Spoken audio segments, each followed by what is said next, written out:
বাংলা, মানবতা সমাধান। Line answer is sufficient. God himself paid the price. And Jesus said, I am. I'm a non-vegetarian. 21st century will belong to vegetarians. This cause of death in the world. Veg or non-veg? If I prove that an apple is better than a mango, that doesn't mean mango is prohibited. I have some problems with this. Man has become an animal. He's more like a lawyer than like a scientist. Quran is incomplete. There's a misconception. Neither a single verse which is against established science. And I challenge Dr. William Campbell. It's a different situation. I will not tempt God. I apologize if I've hurt the feelings of any Christians. It was just a reply to Dr. William Campbell's book. Brother has asked a very complicated question. The answer is very clear. Major minor religion, fraud is prohibited. Ask me a direct question. I'll be too willing to give you a reply. Is milk veg or non-veg? If this was not done, life on the earth would have ceased to exist. Then could you please prove it authentically? The word Trinity doesn't exist. सीधी सी बात है. Smoking is prohibited. That's final. I hope I have answered properly. It's illogical and unscientific. That does not mean Quran is wrong. It has really moved me.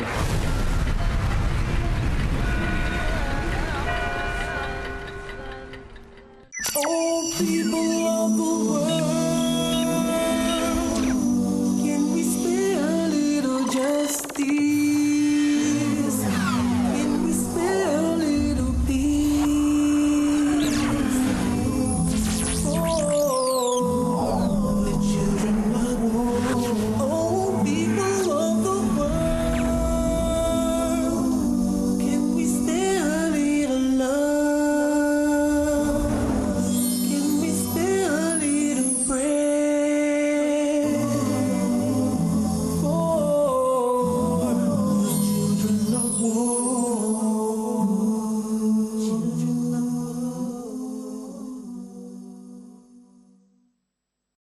আসসালামু আলাইকুম ওয়া রাহমাতুল্লাহি ওয়া বারাকাতুহু। আল্লাহ তাআলার দয়া, শান্তি এবং রহমত আপনাদের সবার উপরে বর্ষিত হোক। আমি ডক্টর মোহাম্মদ নায়েক, আজকের এই অনুষ্ঠানের কোঅর্ডিনেটর। এই অনুষ্ঠানটি সরাসরি সম্প্রচার করা হয়েছে পিস টিভিতে, আর ইনশাল্লাহ পরবর্তীতে দেখানো হবে অন্যান্য চ্যানেলে। অনুষ্ঠান শুরু করার আগে আমি আপনাদেরকে এই বিতর্ক অনুষ্ঠানের পটভূমিকা সম্পর্কে কিছু কথা বলি। অক্সফোর্ড ইউনিয়নের সম্মানিত প্রেসিডেন্ট মিস্টার জেমস ল্যাংম্যান আমন্ত্রণ জানিয়েছেন ডক্টর জাকির নায়েককে, কারণ তিনি সেই অগ্রপথিকদের একজন যারা সঠিকভাবে ইসলাম এবং একবিংশ শতাব্দী নিয়ে বিস্তারিত আলোচনা করতে পারবেন বিশ্ববিখ্যাত অক্সফোর্ড ইউনিভার্সিটির ডিবেটিং সোসাইটি অক্সফোর্ড ইউনিয়নের সামনে। 1923 সাল থেকে বিভিন্ন গুরুত্বপূর্ণ বিষয় নিয়ে বিতর্ক এবং আলোচনা অনুষ্ঠানের কারণে এই সোসাইটির বিশেষ খ্যাতি রয়েছে। অক্সফোর্ড ইউনিভার্সিটির বিভিন্ন ক্যাম্পাসের পাশাপাশি তারা পৃথিবীর অনেক দেশে অনুষ্ঠানের আয়োজন করে থাকে। ডক্টর জাকির নায়েক ইনশাল্লাহ সেই সব আন্তর্জাতিকভাবে বিখ্যাত ব্যক্তিদের সাথে থাকবেন, যেমন বর্তমান প্রধানমন্ত্রী ডেভিড ক্যামেরন, সাবেক প্রধানমন্ত্রী টনি ব্লেয়ার, মার্গারেট থ্যাচার এবং উইনস্টন চার্চিল, আমেরিকার প্রেসিডেন্ট বিল ক্লিন্টন এবং জিমি কার্টার, বিজ্ঞানী অ্যালবার্ট আইনস্টাইন, আর বিখ্যাত কিছু ব্যক্তিত্ব যেমন Malcolm X, Dalai Lama, Prince Charles, mother Teresa, এছাড়াও ফিল্ম স্টার যেমন Clint Eastwood, Pierce Brosnan, Stephen Fry এবং পপস্টার মাইকেল জ্যাকসন, যারা অক্সফোর্ড ইউনিয়নের সামনে এরকম বিভিন্ন বিষয় নিয়ে কথা বলেছেন।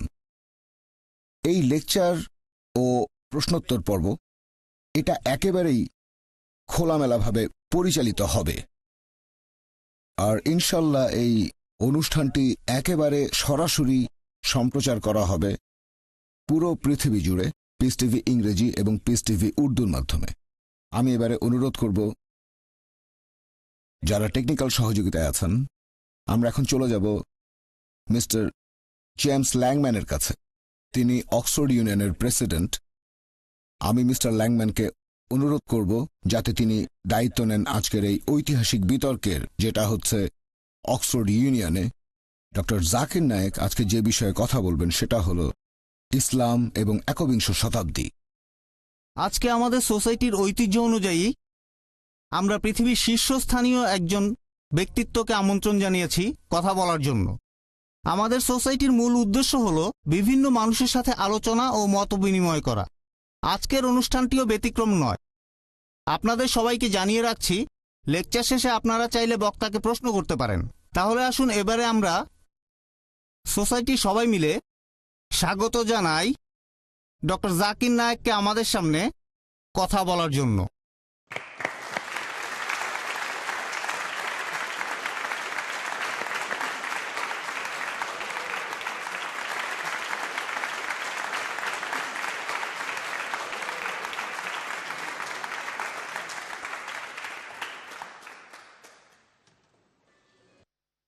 Alhamdulillah. Wassalatu wassalam. Ala Rasulillah. Wa ala ali wa sahbihi ajmain. Amma ba'd. A'udhu billahi minash shaitanir rajim. Bismillahir rahmanir rahim. Ya ayyuhan nasu inna khalaqnakum min zakarin wa unsa wa jalnakum shu'uban wa qaba'ila lita'arafu. Inna akramakum indallahi atqakum. Innallaha alimun khabir. Rabbi shrah li sadri wa yassir li amri wahlul 'uqdatam min lisani yafqahu qawli. শ্রদ্ধেয় Oxford ইউনিয়নের president mister James লেংম্যান, সম্মানিত Oxford ইউনিয়নের সদস্যগণ, শ্রদ্ধেয় গুরুজনেরা এবং আমার প্রিয় ভাই বোনেরা, আপনাদের সবাইকে স্বাগত জানাই ইসলামিক সম্ভাষণে। আসসালামু আলাইকুম ওয়া রাহমাতুল্লাহি ওয়া বারাকাতুহু। সর্বশক্তিমান আল্লাহ সুবহানাহু ওয়া তাআলার দয়া, শান্তি ও রহমত আপনাদের সবার উপরে বর্ষিত হোক। এটা আমার জন্য খুবই সম্মান আর আনন্দের যে আজকে কথা বলছি ঐতিহাসিক অক্সফোর্ড ইউনিয়নের সামনে। আর আমি অক্সফোর্ড ইউনিয়নকে ধন্যবাদ জানাচ্ছি, বিশেষ করে এর প্রেসিডেন্ট মিস্টার জেমস লেংম্যানকে এই অনুষ্ঠানের আয়োজনের জন্য। আজকে আমার আলোচনার বিষয় হচ্ছে ইসলাম এবং একবিংশ শতাব্দী। ইসলাম এর মূল আরবি শব্দ সালাম, যার মানে শান্তি। এর আরও একটা মূল আরবি হচ্ছে সিলম, যার মানে আল্লাহর কাছে নিজের ইচ্ছাকে সমর্পণ করা। এক কথা, ইসলাম মানে আল্লাহর কাছে আত্মসমর্পণ করার মাধ্যমে শান্তি অর্জন করা। আর যে ব্যক্তি আল্লাহর কাছে নিজের ইচ্ছাকে সমর্পণ করে তাকে তখন বলা হয় মুসলিম। অনেক মানুষেরই ভুল ধারণা আছে যে ইসলাম একটা নতুন ধর্ম, যেটা এই পৃথিবীতে এসেছে 1400 বছর আগে, আর নবী মুহাম্মদ সাল্লাল্লাহু আলাইহি সাল্লাম হলেন এই ধর্মের প্রতিষ্ঠাতা। সত্যি বলতে ইসলাম এই পৃথিবীতে রয়েছে স্মরণাতীত কাল থেকে, যখন থেকে মানুষ এই পৃথিবীতে পা রেখেছে। আর নবী মুহাম্মদ সাল্লাল্লাহু আলাইহি সাল্লাম তিনি এই ধর্মের প্রতিষ্ঠাতা নন, বরং তিনি হলেন আল্লাহ সুবহানাহু ওয়া তাআলার সর্বশেষ ও চূড়ান্ত রাসূল। ইসলাম ধর্মের ভিত্তি হচ্ছে পবিত্র কোরআনের বিভিন্ন শিক্ষা, যেটা এই পৃথিবীতে এসেছে 1400 বছর আগে। এটা কি সম্ভব যে বর্তমানে সামগ্রিকভাবে পুরো মানবজাতি এই একবিংশ শতাব্দীতে দিক নির্দেশনা পেতে পারে যে কিভাবে জীবনযাপন করব, এমন এক বই যেটা 1400 বছরের পুরনো? আর এখানে এই প্রশ্নের উত্তরটা অবশ্যই না হতো যদি বইটা লিখত কোনো মানুষ। তবে এই পবিত্র কোরআন হচ্ছে আল্লাহ সুবহানাহু ওয়া তাআলার সর্বশেষ ও চূড়ান্ত আসমানি কিতাব, যেটা নাজিল হয়েছিল সর্বশেষ ও চূড়ান্ত নবী মুহাম্মদ সাল্লাল্লাহু আলাইহি সাল্লামের উপরে। পবিত্র কোরআন হচ্ছে মানবতার প্রকাশ্য ঘোষণা। এটা হচ্ছে দয়া ও জ্ঞানের এক ঝর্ণাধারা, বিপথগামীদের দিক নির্দেশনা, অসতর্কদের সতর্কবাণী, দ্বিধাগ্রস্তদের জন্য নিশ্চয়তা, নিপীড়িতদের জন্য সান্ত্বনার বাণী, আর হতাশাগ্রস্তদের জন্য আশার আলো।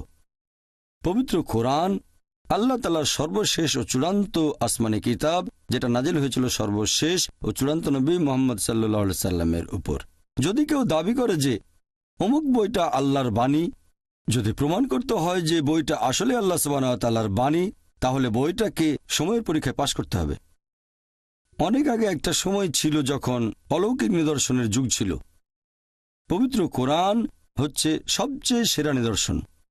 পরবর্তীতে আসলো সাহিত্য আর কবিতার যুগ, আর মুসলিমদের পাশাপাশি অমুসলিম আরব বিশেষজ্ঞগণও স্বীকার করেছেন যে পবিত্র কোরআন হচ্ছে আরবি ভাষায় পৃথিবীর বুকে সবচেয়ে সেরা সাহিত্যকর্ম। তবে বর্তমানে কোনো ধর্মগ্রন্থ যদি অনেক কাব্য করে বলে যে পৃথিবী সমতল, কোনো আধুনিক মানুষ কি সেটা বিশ্বাস করবে? অবশ্যই এখানে উত্তর হবে না। কারণটা হচ্ছে এখন সেই সাহিত্য আর কবিতার যুগ নেই। বর্তমানে আমরা রয়েছি বিজ্ঞান আর প্রযুক্তির যুগে। তাহলে আসুন দেখি এই পবিত্র কোরআন আধুনিক বিজ্ঞানের সাথে সামঞ্জস্যপূর্ণ নাকি বেমানান? নোবেল পুরস্কার বিজয়ী বিখ্যাত পদার্থ বিজ্ঞানী অ্যালবার্ট আইনস্টাইন বলেছেন, আর আমি শুনেছি তিনিও এই অক্সফোর্ড ইউনিয়নের সামনে কথা বলেছিলেন, তিনি বলেছেন যে ধর্ম ছাড়া বিজ্ঞান হচ্ছে খোঁড়া, আর বিজ্ঞান ছাড়া ধর্ম হচ্ছে অন্ধ। আপনাদের মনে করিয়ে দেই, পবিত্র কোরআন বিজ্ঞান মানে সায়েন্সের বই না, SCIENCE, এটা হচ্ছে সাইনের বই। SIGNS এটা হলো আয়াতের বই, ছন্দাবদ্ধ কথামালার বই। আর পবিত্র কোরআনে রয়েছে 6000-এরও বেশি সাইন, 6000 আয়াত, আর তার মধ্যে 1000-এর বেশি আয়াত বলছে বিজ্ঞান নিয়ে কথা। আমার আজকের লেকচারে আমি শুধুমাত্র বিজ্ঞানে প্রতিষ্ঠিত সত্যগুলো নিয়ে কথা বলবো। আমি বিজ্ঞানের বিভিন্ন অনুমান বা থিওরি নিয়ে কথা বলবো না, কারণ আমরা জানি যে এই থিওরি বা অনুমান অনেক সময় উল্টো পথে হাঁটা শুরু করে।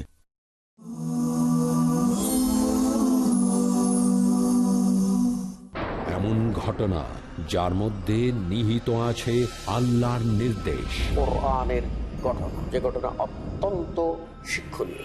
ঈমানকে শুদ্ধ করার জন্য, তাওহীদকে প্রতিষ্ঠা করার জন্য, শিরককে উচ্ছেদ করার জন্য। দাউদ আলাইহিস সালামকে রাজত্ব দিলেন, জ্ঞান দিলেন, তাকে মনোনীত করলেন। তোমরা ঈমান আনো যেমন তারাই মেনে নিয়েছিল। কোরআন সুন্নাহ যখন যেটা বললো সেটা মেনে নেওয়া। আল্লাহর উদ্দেশ্য আল্লাহর হুকুম মানো কিনা।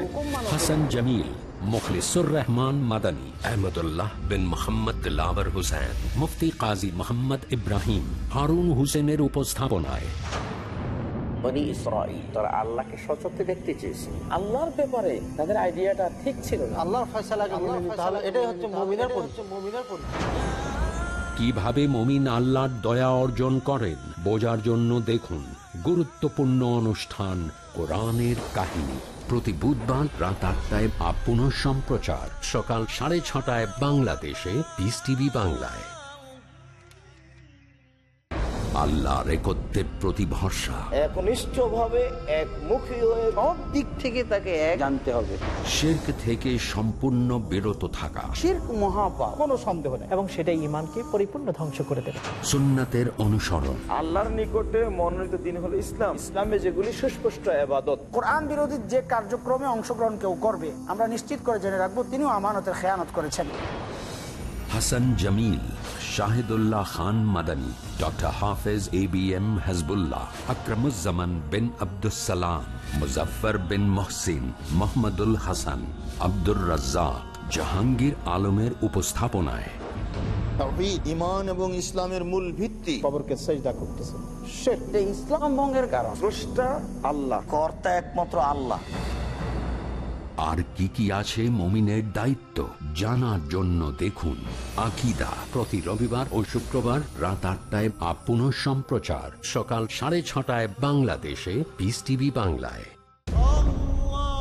ঈমান, সত্যবাদিতা, উত্তম চরিত্র, সম্প্রীতি ও ভালোবাসা একজন আদর্শ মুমিনের ভূষণ। এ সম্পর্কে আমাদের প্রিয় নবী মুহাম্মদ রাসূলুল্লাহ সাল্লাল্লাহু আলাইহি সাল্লামের শিক্ষাসমূহ কি?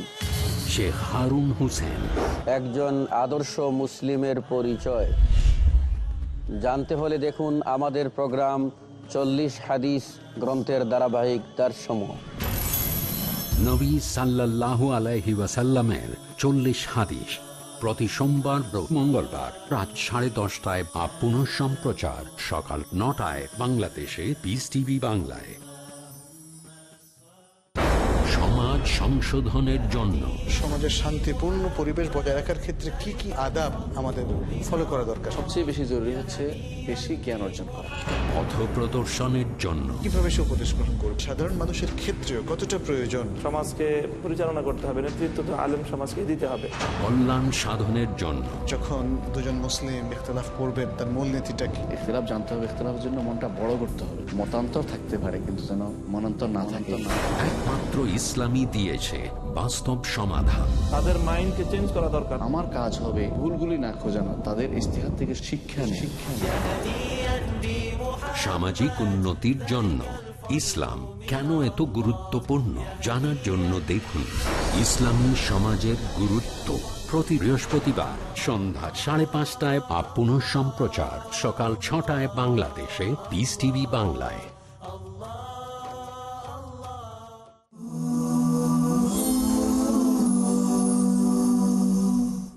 জ্যোতির্বিজ্ঞানের ক্ষেত্রে কয়েক যুগ আগে 1970 দশকে একদল বিজ্ঞানী ব্যাখ্যা করেছিলেন যে এই বিশ্বজগৎ কিভাবে সৃষ্টি হয়েছে। এজন্য তারা নোবেল পুরস্কার পেয়েছিলেন। এটাকে তারা বলেছিলেন বিগ ব্যাং। এই বিজ্ঞানীরা বলেছিলেন যে প্রথমে এই বিশ্বজগৎ ছিল একটা বিন্দু, তারপর সবকিছু আলাদা হয়ে গেল একটা বিস্ফোরণে, তারপর সৃষ্টি হলো গ্যালাক্সি, নক্ষত্র, গ্রহ, সূর্য, পাশাপাশি এই পৃথিবী যেখানে আমরা বাস করি। এটাকে তারা বললেন বিগ ব্যাং। এটা বিজ্ঞানীরা জানতে পেরেছেন 40 বছর আগে, আর কোরআন উল্লেখ করেছে 1400 বছর আগে। সূরা আম্বিয়া অধ্যায় নম্বর 21 আয়াত নম্বর 30 বলা হয়েছে, আওয়ালাম ইয়ারাল্লাযিনা কাফারু, অবিশ্বাসীরা কি এটা দেখে না আন্নাস সামাওয়াতি ওয়াল আরদা কানাত রাতকান ফাফতাকনাহুমা, আকাশমণ্ডলী ও পৃথিবী ওতপ্রোতভাবে মিশেছিল আর আমি তাদের আলাদা করে দিলাম। এই বিগ ব্যাং যেটা বিজ্ঞানীরা জেনেছে কিছুদিন আগে, সেটা পবিত্র কোরআনে উল্লেখ করা হয়েছে 1400 বছর আগে। আগের দিনে এক সময় মানুষ মনে করত যে পৃথিবী সমতল। এরপর 1577 সালে স্যার ফ্রান্সিস ড্রেক পৃথিবীর চারপাশে জাহাজে করে ঘুরে আসলেন।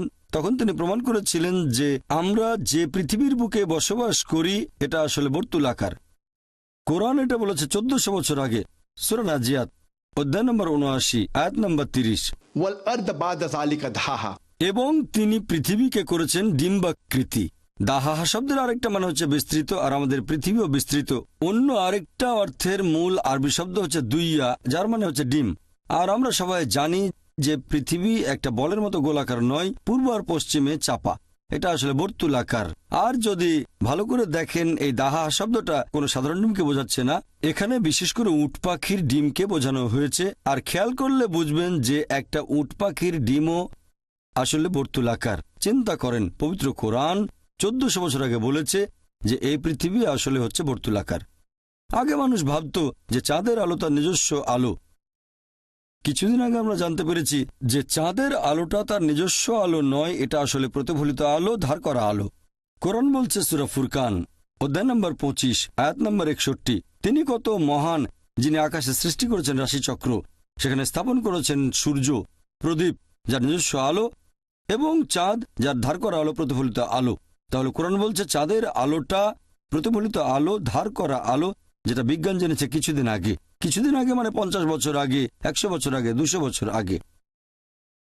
আমি যখন স্কুলে ছিলাম, আমি স্কুল পাশ করেছি 1982 সালে, 29 বছর আগে।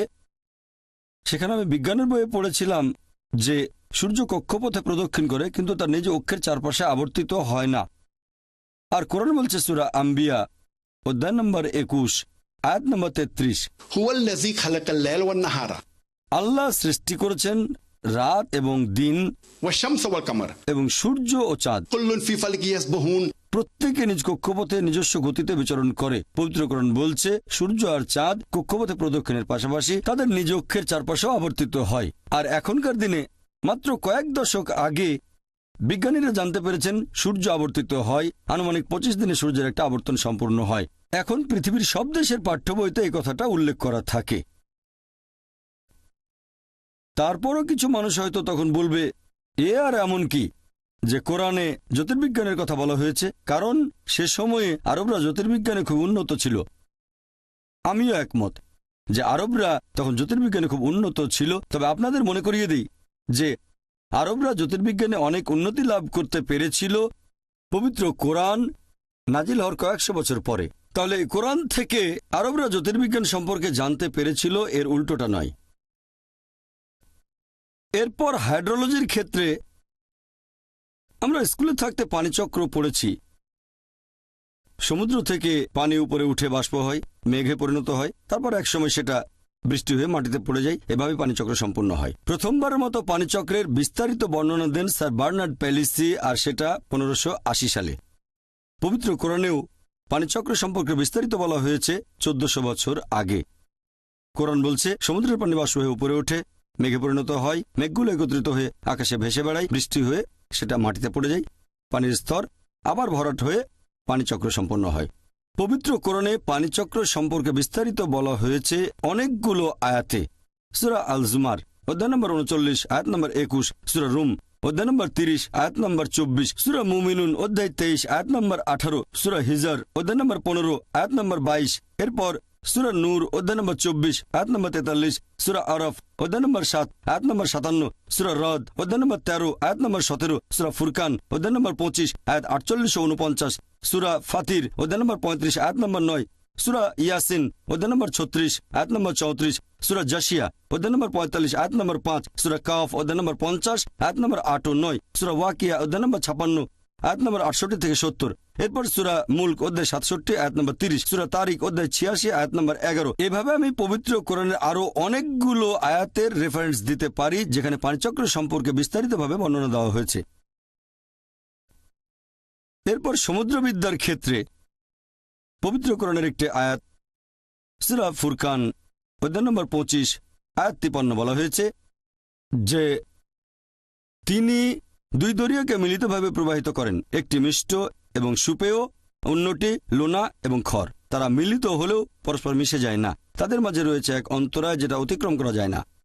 আগেকার দিনে মানুষ এটা জানতো যে পানি দুই প্রকার, মিষ্ট এবং লোনা, তবে কোরআন যারা পড়তো তারা বুঝতে পারতো না যে আল্লাহ এটা বলে কি বোঝাতে চেয়েছেন যে এই দুই প্রকার পানি মিলিত হয় কিন্তু তারা মিশে যায় না, আর তাদের মধ্যে রয়েছে এক অন্তরায় যা অতিক্রম করা যায় না। এখন বিজ্ঞান ও প্রযুক্তি উন্নত হওয়ার কারণে আমরা জানতে পেরেছি যখন এক ধরনের পানি আরেক ধরনের পানির মধ্যে প্রবাহিত হয় তখন যে পানিটা প্রবাহিত হচ্ছে সেটা তার উপাদান হারিয়ে অন্য পানির মতো হয়ে যায়। এটাকে এখনকার বিজ্ঞান বলে পরিবর্তনকালীন সমরূপ এলাকা, আর পবিত্র কোরআন এটাকে বলে বারজাক, এক অন্তরায়।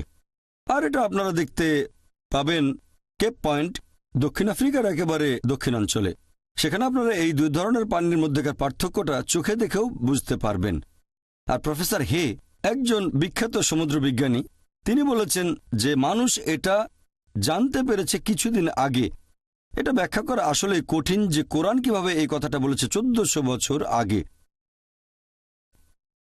এরপর জীববিদ্যার ক্ষেত্রে পবিত্র কোরআন বলছে সূরা আম্বিয়া অধ্যায় নম্বর 21 আয়াত নম্বর 30, এবং প্রাণবান সমস্ত কিছু সৃষ্টি করলাম পানি থেকে, এরপরেও কি তারা বিশ্বাস করবে না? চিন্তা করেন আরবের সেই শুষ্ক মরুভূমিতে কোরআন বলছে প্রাণবান সবকিছু সৃষ্টি হয়েছে পানি থেকে। এই কথাটা কে বিশ্বাস করত? বর্তমানে বিজ্ঞান আর প্রযুক্তি উন্নত হয়, আমরা জানতে পেরেছি যে প্রত্যেকটা জীবের শরীরের মধ্যে কোষ থাকে, আর কোষের একটা মূল উপাদান হচ্ছে সাইটোপ্লাজম, যার শতকরা 80 পানি। এখন বিজ্ঞান আমাদের বলে যে প্রত্যেক জীবদেহে শতকরা 50 থেকে 90 পানি।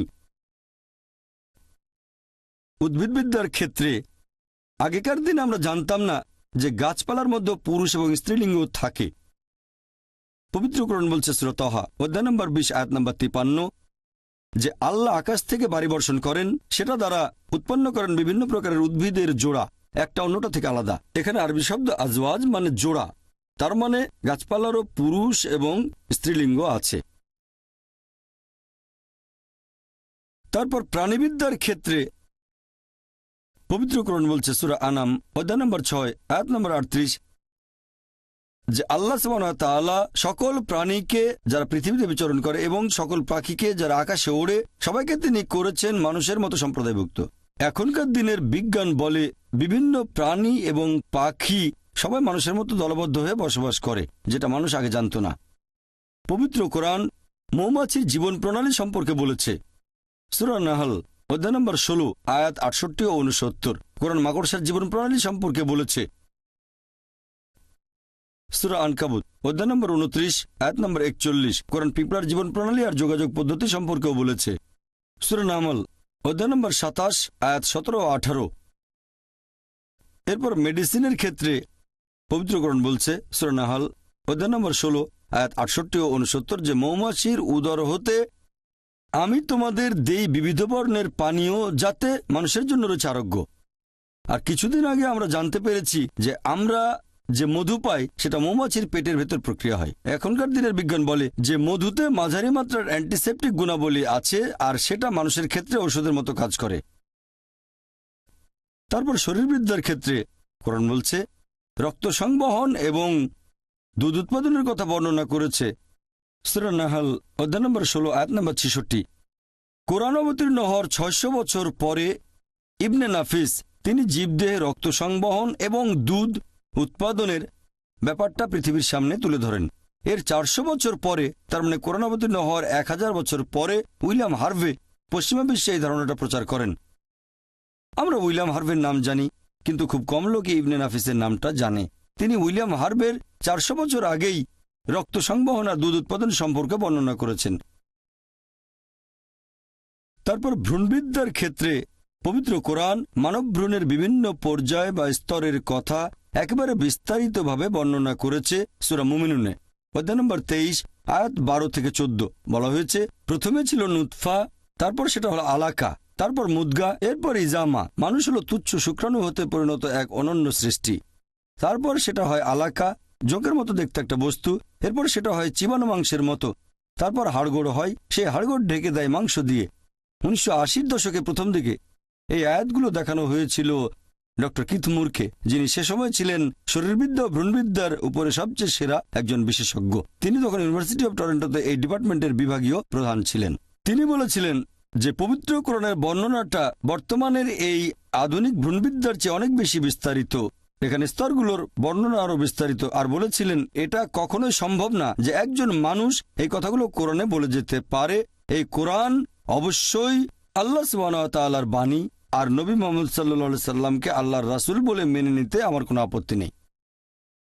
সময় সীমিত, তাই বিজ্ঞান সম্পর্কে খুব বেশি বলতে পারছি না। আমি আর একটা উদাহরণ দেব যেটা আছে পবিত্র কোরআনে।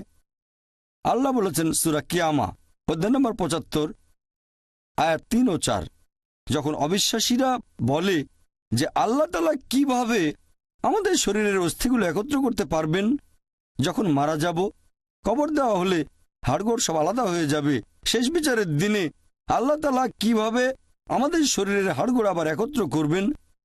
আল্লাহ পবিত্র কোরআনে এর উত্তর দিয়েছেন, তাদের বলো আল্লাহ যে শুধু অস্থিগুলো একত্র করবেন তা নয়, তিনি একেবারে সঠিকভাবে একত্র করবেন তোমাদের আঙ্গুলের অগ্রভাগকে। এই কথা দিয়ে কোরআন কি বোঝাচ্ছে? আল্লাহ যে শুধু অস্থি একত্র করবেন তা নয়, তিনি একেবারে সঠিকভাবে একত্র করবেন তোমাদের আঙ্গুলের অগ্রভাগকে। 1880 সালে স্যার ফ্রান্সিস গোল্ড আঙ্গুলের ছাপের নিয়ম আবিষ্কার করেন। তিনি বলেছিলেন যে একজন মানুষের হাতের ছাপের সাথে আরেকজনের ছাপ কখনোই মিলবে না। বর্তমানে এই আঙ্গুলের ছাপের পদ্ধতি ব্যবহার করছে পুলিশ অপরাধীকে শনাক্ত করতে, ব্যবহার করছে সিআইএ, FBI, পৃথিবীর বিভিন্ন দেশের পুলিশ। এটা পবিত্র কোরআন বলেছে 1400 বছর আগে। ফ্রান্সিস বেকন খুবই বিখ্যাত একজন দার্শনিক।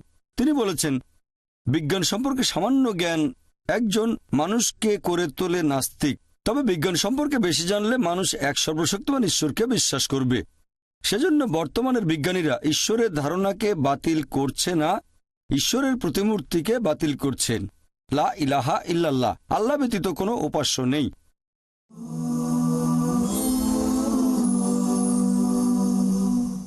কোরআনের আলো। আল্লাহ সুবহানাহু ওয়া তাআলা ইরশাদ করেছেন কোরআনে কারীমে, তোমাদের জন্য তোমাদের মধ্যে থেকে আল্লাহ রাব্বুল আলামিন জোড়া সৃষ্টি করেছেন। সুন্নাতের বার্তা। তোমরা নারীকে সব সময় ভালো উপদেশ প্রদান করো, এটাই হচ্ছে বিধান। শরিয়তের নির্দেশ। নারীর মর্যাদা ইসলাম ব্যতীত অন্য কোনো ধর্মই নারীকে মর্যাদা দেয়নি। মুজাফফর বিন মুহসিন, আব্দুর রাজ্জাক বিন ইউসুফ, ডক্টর হাফেজ ABM হাসবুল্লাহ, আহমদুল্লাহ বিন মুহাম্মদ দেলবর হোসেন, জাহাঙ্গীর আলম। আল কুরআন যা নারী পুরুষের জন্য অনুসরণীয়, নারীদের জন্য নারীদের কর্মক্ষেত্র চিহ্নিত করা আছে। মানবতার অস্তিত্বের জন্য নারী এবং পুরুষ উভয়ের প্রয়োজন। তোমাদের মাঝে আল্লাহ রাব্বুল আলামিন প্রেমময় এবং দয়া সৃষ্টি করে দিয়েছে। জানুন কেন মুমিন প্রত্যেক কাজে আল্লাহর ইচ্ছাকে মান দিয়ে চলেন। আলেমদের সংসর্গে প্রতি বুধবার রাত 9:30 বা পুনঃ সম্প্রচার সকাল 8টায় বাংলাদেশে পিস টিভি বাংলায়।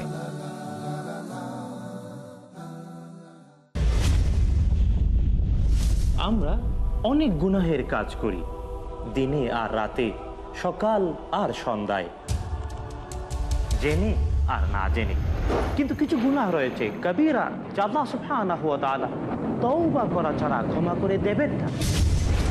শাহ ওয়ালিউল্লাহ। কিন্তু বন্ধু, জানেন কোনটি কবিরা গুনাহ? বেঁচে থাকতে চান কবিরা গুনাহ থেকে? তাহলে যোগ দিন আমার সাথে পিস টিভি বাংলায়। দেখুন বড় গুনাহ প্রতি সোমবার ও শনিবার সন্ধ্যা 5:30 বা পুনঃ সম্প্রচার সকাল 6টায় বাংলাদেশে পিস টিভি বাংলায়। marriage or divorce, What's Islamic ruling? Nikah. Book. solution or problem, heaven or hell. There is a misconception. You choose. Beauty, wealth, family status, virtue. Decide what you want. Decide your choice. Be sad or be happy. It's your choice. Join Dr. Zakir Naik. দেখুন অর্ধাঙ্গিনী নাতিত্বাঙ্গিনী প্রতি রবিবার রাত 7:30টায় আর পুনঃ সম্প্রচার সকাল 9:30টায় বাংলাদেশে piece TV বাংলায়।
Piece TV Bangla, মানবতার সমাধান।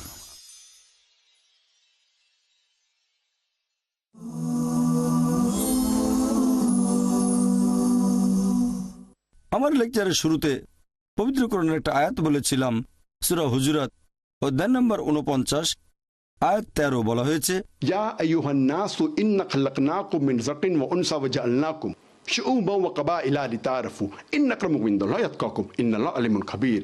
যার মানে, হে মানুষ জাতি, আমি তোমাদের সৃষ্টি করেছি একজোড়া পুরুষ ও নারী হতে, আর তোমাদের বিভক্ত করেছি বিভিন্ন জাতীয় গোত্রে, যাতে তোমরা একে অন্যের সাথে পরিচিত হতে পারো। এমন না যে একে অন্যকে ঘৃণা করবে। আর আল্লাহর নিকট সেই ব্যক্তি সবচেয়ে মর্যাদা সম্পন্ন যার রয়েছে তাকওয়া। আল্লাহ তাআলার কাছে বিচার করার যে মানদণ্ডটা, সেটা লিঙ্গ নয়, গায়ের রং নয়, ধনসম্পদ নয়, অথবা বয়স নয়। সেটা হচ্ছে তাকওয়া, আল্লাহকে মেনে চলা, ধার্মিকতা এবং ন্যায়নিষ্ঠতা। যেটা দিয়ে একজন মানুষ আরেকজনের চেয়ে বেশি মর্যাদা পেতে পারে, সেটা হচ্ছে ন্যায়নিষ্ঠতা এবং ধার্মিকতা। অন্য কোনো মানদণ্ড নেই। কোরআন বলছে সূরা রুম অধ্যায় নম্বর 30 আয়াত নম্বর 22, আল্লাহর নিদর্শনগুলোর মধ্যে রয়েছে আকাশমণ্ডলীয় পৃথিবী এবং তোমাদের ভাষা ও বর্ণের বৈচিত্র্য। এতে জ্ঞানীদের জন্য বহু নিদর্শন রয়েছে। পবিত্র কোরআন বলছে তিনি মানুষের গায়ের রং আর ভাষার মধ্যে বৈচিত্র্য দিয়েছেন, যাতে করে জ্ঞানীরা বুঝতে পারে যেটা আল্লাহ সুবহানাহু ওয়া তাআলার নিদর্শন। এখানে বলা হয়েছে সার্বজনীন ভ্রাতৃত্বের কথা, যে আল্লাহ তাআলা আমাদের পুরো মানুষ জাতিকে সৃষ্টি করেছেন একজোড়া পুরুষ ও নারী হতে। আদম ও হাওয়া, ওনারা শান্তিতে থাকুন। আল্লাহ সুবহানাহু ওয়া তাআলা বলেছেন সূরা ইসরা অধ্যায় নম্বর 17 আয়াত নম্বর 70, ওয়ালাকাদ কাররামনা বনি আদমা, আমি আদম সন্তানকে মর্যাদা দান করেছি।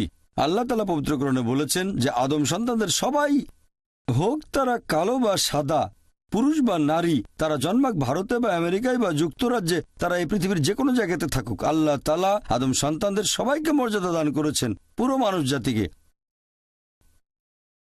আর ইসলাম সার্বজনীন ভ্রাতৃত্বের কথা বলার পাশাপাশি একেবারে হাতে কলমে দেখিয়ে দেয় যে প্রত্যেক মুসলিম যারা ইসলাম ধর্ম পালন করে, তারা প্রতিদিন কমপক্ষে 5 বার এই কাজটাকে করে দেখাবে। আমি এখানে ইসলাম ধর্মের একটা স্তম্ভের কথা বলছি, সালাত বা নামাজ, প্রার্থনা করা। আমাদের প্রিয় নবী মুহাম্মদ সাল্লাল্লাহু আলাইহি ওয়াসাল্লাম বলেছেন, যখন তোমরা নামাজের জন্য দাঁড়াবে, কাঁধে কাঁধ লাগিয়ে দাঁড়াবে। আপনার পাশে যে লোকটা দাঁড়িয়ে আছে, হোক সে কালো বা সাদা, ধনী বা গরিব, রাজা বা ফকির, যখন আপনি নামাজ পড়তে দাঁড়াবেন, কাঁধে কাঁধ লাগিয়ে দাঁড়াবেন। এভাবে আমরা সার্বজনীন ভ্রাতৃত্বের চর্চা করি প্রতিদিন কমপক্ষে 5 বার। এই ভ্রাতৃত্বের আরেকটা উদাহরণ হলো হজ। এটা ইসলাম ধর্মের আরেকটা স্তম্ভ। যেসব ধনী লোকের সামর্থ্য আছে, যাদের স্বাস্থ্য উপযোগী মক্কা ভ্রমণের জন্য, হজ করতে, তারা জীবনে অন্তত একবার সেখানে যাবে। আর হজ হচ্ছে পৃথিবীর মধ্যে সবচেয়ে বড় বার্ষিক সম্মেলন, যেখানে 30 থেকে 40 লাখ মানুষ আসে পৃথিবীর বিভিন্ন দেশ থেকে, যেমন আমেরিকা, কানাডা, যুক্তরাজ্য, মালয়েশিয়া, পৃথিবীর বিভিন্ন দেশ থেকে সবাই এসে আরাফাত ময়দানে তারা একত্রিত হয়। আর সে সময় তারা পরে থাকে 2 টুকরো সেলাই না করা কাপড়, সাদা রঙের কাপড়। আপনি বুঝতে পারবেন না আপনার পাশে যে লোকটা দাঁড়িয়ে আছে সে রাজা না ফকির। আর সবাই তখন মুখে একটা কথাই বলতে থাকে, লাব্বাইক আল্লাহুম্মা লাব্বাইক, শোনো হে প্রভু, আমরা এসেছি তোমার আহ্বানে। ইসলাম হাতে কলমে সার্বজনীন ভ্রাতৃত্বের চর্চা করে। অনেক ধর্মই বিশ্বাস করে যে মানুষ জাতি সৃষ্টি হয়েছে একজোড়া পুরুষ ও নারী হতে, আদম ও হাওয়া। তবে কিছু ধর্ম আছে যারা শুধুমাত্র হাওয়াকে দায়ী করে মানুষ জাতির পতনের জন্য, যে এটাই আদি পাপ। তবে কোরআন পড়লে দেখবেন সেখানে আল্লাহ তাআলার আদেশ অমান্য করার দায়ভারটা দুজনের উপরেই দেওয়া হয়েছে, আদম এবং হাওয়া তারা শান্তিতে থাকুন। কোরআন বলছে সূরা আরফ অধ্যায় নম্বর 7 আয়াত 19 থেকে 27, আদম এবং হাওয়া তারা শান্তিতে থাকুন। তাদের দুজনকেই এখানে বেশ কয়েকবার সম্বোধন করা হয়েছে। তারা দুজনেই আল্লাহর আদেশ অমান্য করেছেন, দুজনে তওবা করেছেন, দুজনকে ক্ষমা করা হয়েছে। দায়ভারটা দুজনের উপরই দেওয়া হয়েছে। পবিত্র কোরআনে এরকম একটা আয়াত নেই যেখানে দায়ভারটা শুধু হাওয়াকে দেওয়া হয়েছে। তবে পবিত্র কোরআনে একটা আয়াত আছে সূরা তাহা অধ্যায় নম্বর 20 আয়াত নম্বর 121, বলা হয়েছে এখানে শুধু আদম আলাইহিস সালামকে বলা হয়েছে যে তিনি আল্লাহকে অমান্য করেছেন। তবে সামগ্রিকভাবে কোরআন পড়লে দেখবেন দায়ভার দুজনের উপরই সমানভাবে দেওয়া হয়েছে। এরকম কিছু ধর্ম আছে আর তারা বলে যে মানব জাতির পতনের জন্য দায়ী হলো নারী। ইসলাম এটাতে বিশ্বাস করে না। কিছু ধর্ম বলে এই কারণে হাওয়াকে আল্লাহ শাস্তি দিয়েছেন, আর প্রসব যন্ত্রণা হচ্ছে মহিলাদের উপর আল্লাহর অভিশাপ এবং শাস্তির ফল। তবে ইসলামে গর্ভধারণ মহিলাদের সম্মান বাড়িয়ে দেয়। কোরআন বলছে সূরা নিসা অধ্যায় নম্বর 4 আয়াত নম্বর 1, তোমাকে ধারণ করা গর্ভকে শ্রদ্ধা করো। কোরআন বলছে সূরা লুকমান অধ্যায় নম্বর 31 আয়াত নম্বর 14, আমি মানুষকে নির্দেশ দিয়েছি বাবা মার সাথে সদাচরণ করার জন্য। অনেক কষ্ট বরণ করে মা তার সন্তানকে গর্ভধারণ করে এবং তার দুধ ছাড়ানো হয় 2 বছরে। কোরআনে কথাটা আবার বলা হচ্ছে সূরা আহকাফ অধ্যায় নম্বর 46 আয়াত নম্বর 15, আমি মানুষকে বাবা মার সাথে সদ্ব্যবহার করার নির্দেশ দিয়েছি। কষ্টের সাথে মা তাকে গর্ভে ধারণ করে এবং প্রসব করে কষ্টের সাথে। তাহলে গর্ভধারণ মহিলাদের মর্যাদা বাড়িয়ে দেয়, কোনোভাবেই তাদের ছোট করে না। আর আমাদের প্রিয় নবী বলেছেন, এটা আছে সহিহ বুখারীতে। সহিহ বুখারী হল সর্বশেষ চূড়ান্ত নবী মুহাম্মদ সাল্লাল্লাহু আলাইহি সাল্লামের কথা ও কাজের একটা নির্ভরযোগ্য সংগ্রহ। সহিহ বুখারীতে উল্লেখ আছে খণ্ড নম্বর 8 আদব কায়দা অধ্যায় 2 হাদিস নম্বর 2, একবার এক লোক নবীকে জিজ্ঞেস করল, এই পৃথিবীতে সবচেয়ে বেশি সাহচর্য আর ভালোবাসা কার প্রাপ্য? নবী বললেন, তোমার মা। লোকটা জিজ্ঞেস করল, তারপর কে? নবী আবারও বললেন, তোমার মা। লোকটা জিজ্ঞেস করল, তারপর কে? নবী আবারও বললেন, তোমার মা। লোকটা চতুর্থবারের মতো জিজ্ঞেস করলো যে তারপর কে? তখন নবী বললেন যে তোমার বাবা। তার মানে সাহচর্য আর ভালোবাসার থেকে 75% পাচ্ছেন মা, আর বাকি 25% পাচ্ছেন বাবা। এক কথায় মা পাচ্ছেন গোল্ড মেডেল, পাচ্ছেন সিলভার মেডেল, এর পাশাপাশি ব্রোঞ্জ মেডেলটাও, আর বাবাকে শুধু একটা সান্ত্বনা পুরস্কার নিয়ে সন্তুষ্ট থাকতে হচ্ছে। ইসলাম ধর্মের এই শিক্ষাগুলো আমরা মেনে চলি। যদি ভালো করে দেখেন, ইসলাম মহিলাদের অর্থনৈতিক অধিকার দিয়েছে পশ্চিমা বিশ্বের 1300 বছর আগে। 1400 বছর আগে ইসলাম একজন প্রাপ্তবয়স্ক মহিলাকে এ অধিকার দিয়েছে, তারা অন্য কারো অনুমতি ছাড়াই কোনো সম্পদের মালিক বা সম্পদ দান করতে পারবে। পশ্চিমা বিশ্ব মহিলাদের সম্পদের মালিকানা নেয়া বা দান করার অনুমতি দিয়েছে, সেটা হচ্ছে 1870-এর দশকে। সেটা ছিল ম্যারিড উইমেন প্রপার্টি অ্যাক্ট। সেখানে বলা হয়েছে একজন প্রাপ্তবয়স্ক বিবাহিত মহিলা তার স্বামীর অনুমতি ছাড়াই সম্পদের মালিক হতে বা সেটা দান করতে পারবেন। পরে এই আইনটা সংশোধন করা হয়েছে। ইসলাম মহিলাদেরকে অর্থনৈতিক অধিকার দিয়েছে পশ্চিমা বিশ্বের 1300 বছর আগে। আর ইসলাম ধর্মে আমরা এই শব্দটা মানি না যে হাউস ওয়াইফ, ইংরেজি ভাষায় এটা ব্যবহার করা হয়, কারণ আমরা মনে করি না যে সেই মহিলার বিয়ে হয়েছে ঘরের সাথে যে তাদের বলবো হাউস ওয়াইফ। আমরা এসব ক্ষেত্রে যেটা বলি সেটা হচ্ছে হোম মেকার, যে ব্যক্তি ঘরটা তৈরি করেন, যে ঘরকে গঠন করে। যদিও অনেকেরই ইসলাম সম্পর্কে ভুল ধারণা আছে, আর অনেকেই মনে করে যে ইসলাম ধর্মে পুরুষ এবং নারী সমান নয়। সত্যি বলতে ইসলাম ধর্মে পুরুষ এবং নারী সমান, তবে এই সমান হওয়া মানে অভিন্নতা নয়, তারা সমান তবে একই রকম নয়। আছে তাদের শারীরিক গঠনে পার্থক্য, মানসিক গঠনে পার্থক্য, প্রাকৃতিক গঠনে পার্থক্য, তাদের ভূমিকাও আলাদা। সব মিলিয়ে পুরুষ এবং নারীর সমান। কিছু কিছু ক্ষেত্রে মহিলারা হয়তো কিছুটা এগিয়ে আছে, আবার কিছু ক্ষেত্রে পুরুষ হয়তো এগিয়ে আছে। আপনাদের একটা উদাহরণ দেই। মনে করেন একটা ক্লাসে দুজন ছাত্র এ আর বি, তারা দুজনেই প্রথম হলো একটা পরীক্ষায়, দুজনে 180 পেয়েছে। যখন পরীক্ষার খাতাটা দেখলেন সেখানে 10টা প্রশ্ন, মানে 10টা উত্তর, ধরেন প্রত্যেকটাতে 10 নাম্বার। দেখা গেল 1 নম্বর প্রশ্নের উত্তরে ছাত্র এ পেয়েছে 10-এর মধ্যে 9, ছাত্র বি পেয়েছে 10-এর মধ্যে 7। এরপর 2 নম্বর প্রশ্নের উত্তরে ছাত্র বি পেয়েছে 10-এ 9, আর ছাত্র এ সে পেয়েছে 10-এর মধ্যে 7। আর বাকি 8টা প্রশ্নের উত্তরে দুজনেই পেয়েছে 10-এর মধ্যে 8। যদি যোগ করেন দুজনেই পেয়েছে 180, তার মানে সমান। তবে 1 নম্বর প্রশ্নের উত্তরে ছাত্র এ কিছুটা এগিয়ে আছে, আর 2 নম্বর প্রশ্নের উত্তরে ছাত্র বি কিছুটা এগিয়ে আছে। বাকি প্রশ্নগুলোতে তারা দুজনেই সমান হয়েছে, আর সামগ্রিকভাবে তারা সমান। একইভাবে ইসলাম ধর্মে পুরুষ এবং নারী সমান। কিছু কিছু ক্ষেত্রে পুরুষরা কিছুটা এগিয়ে আছে, আর কিছু কিছু ক্ষেত্রে মহিলারা কিছুটা এগিয়ে আছে। যেমন ধরেন, যদি একজন চোর, একজন ডাকাত আমার ঘরে ঢোকে, তখন আমি বলবো না যে আমি নারী স্বাধীনতায় বিশ্বাস করি, এটা বললে আমার স্ত্রী বা মেয়েকে লড়াই করতে পাঠিয়ে দেব না। যেহেতু আল্লাহ আমাকে শারীরিক শক্তি দিয়েছেন, তাই লড়াই করার দায়িত্ব আমার। পবিত্র কোরআন বলছে সূরা নিসা অধ্যায় 4 আয়াত নম্বর 34 যে আল্লাহ পুরুষকে বেশি শক্তি দিয়েছেন, মহিলাদের নিরাপত্তা দায়িত্ব তার। তাহলে শক্তিতে পুরুষ কিছুটা এগিয়ে আছে। আমি আগে আরেকটা উদাহরণ দিয়েছিলাম, যখন সন্তানদের সাহচর্য আর ভালোবাসার কথা আসবে বাবা মার প্রতি, মহিলারা এখানে পুরুষদের চেয়ে 3 গুণ বেশি সাহচর্য পাওয়ার দাবি রাখে। মা 3 গুণ বেশি ভালোবাসা আর সাহচর্য পাবে বাবার চেয়ে। তাহলে এখানে মহিলারা কিছুটা এগিয়ে আছে। তাই কথাটা হচ্ছে ইসলামে পুরুষ এবং নারীর সমান। কিছু কিছু ক্ষেত্রে মহিলারা পুরুষদের চেয়ে এগিয়ে, আর কিছু ক্ষেত্রে পুরুষরা এগিয়ে আছে।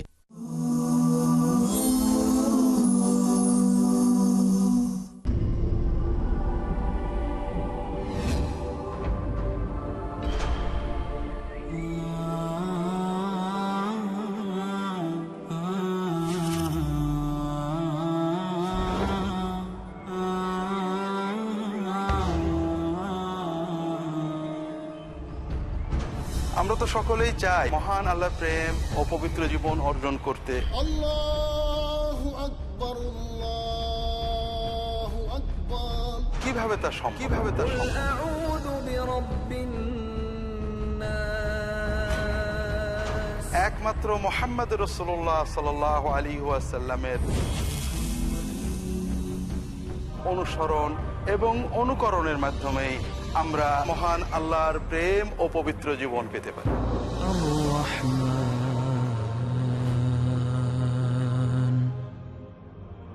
জীবনের সকল ক্ষেত্রে রাসূলুল্লাহ সাল্লাল্লাহু আলাইহি ওয়াসাল্লামের সুন্নাতে উদ্ভাসিত পথ ও পদ্ধতি জানতে তাই দেখুন পিস টিভি বাংলার নিয়মিত অনুষ্ঠান দারসুস সুন্নাহ।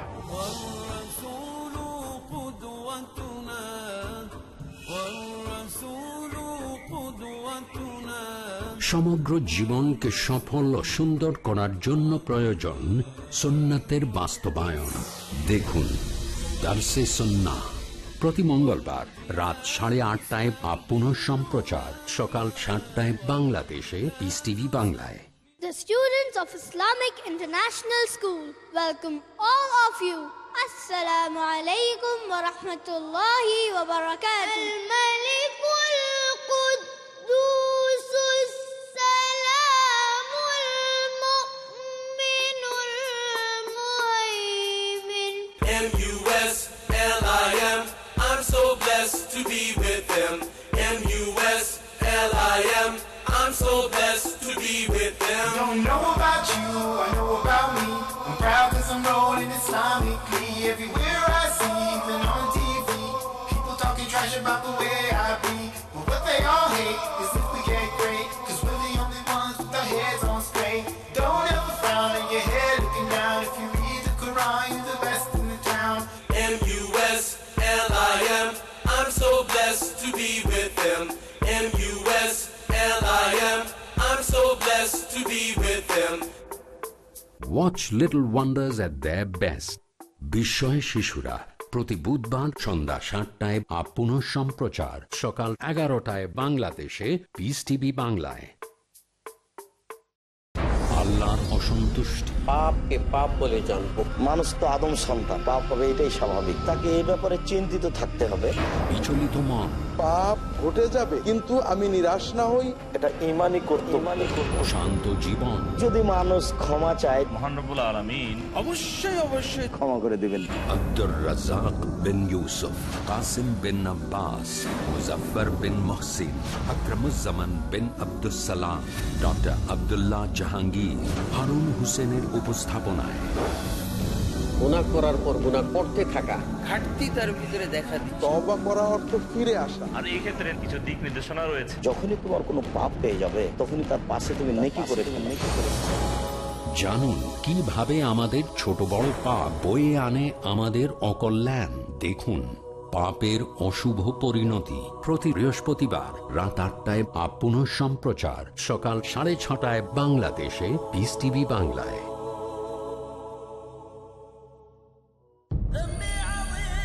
পরিষ্কার করতে হবে মনের ধূল, তা না হলে চোখ জবান করতে পারে ছোট বড় অনেক ভুল, শরীয়ত বিরোধী বহু কাজ। আমি মোহাম্মদ হাশেম মাদানি। চোখ ও জিভের আপদ থেকে বাঁচতে চান? তাহলে দেখুন চোখ ও জিভের কুফল শুধু পিস টিভি বাংলায়। চোখ ও জিভের কুফল প্রতি সোমবার, বুধবার ও শনিবার রাত 11টায় পুনঃ সম্প্রচার সকাল 10টায় বাংলাদেশে পিস টিভি বাংলায়।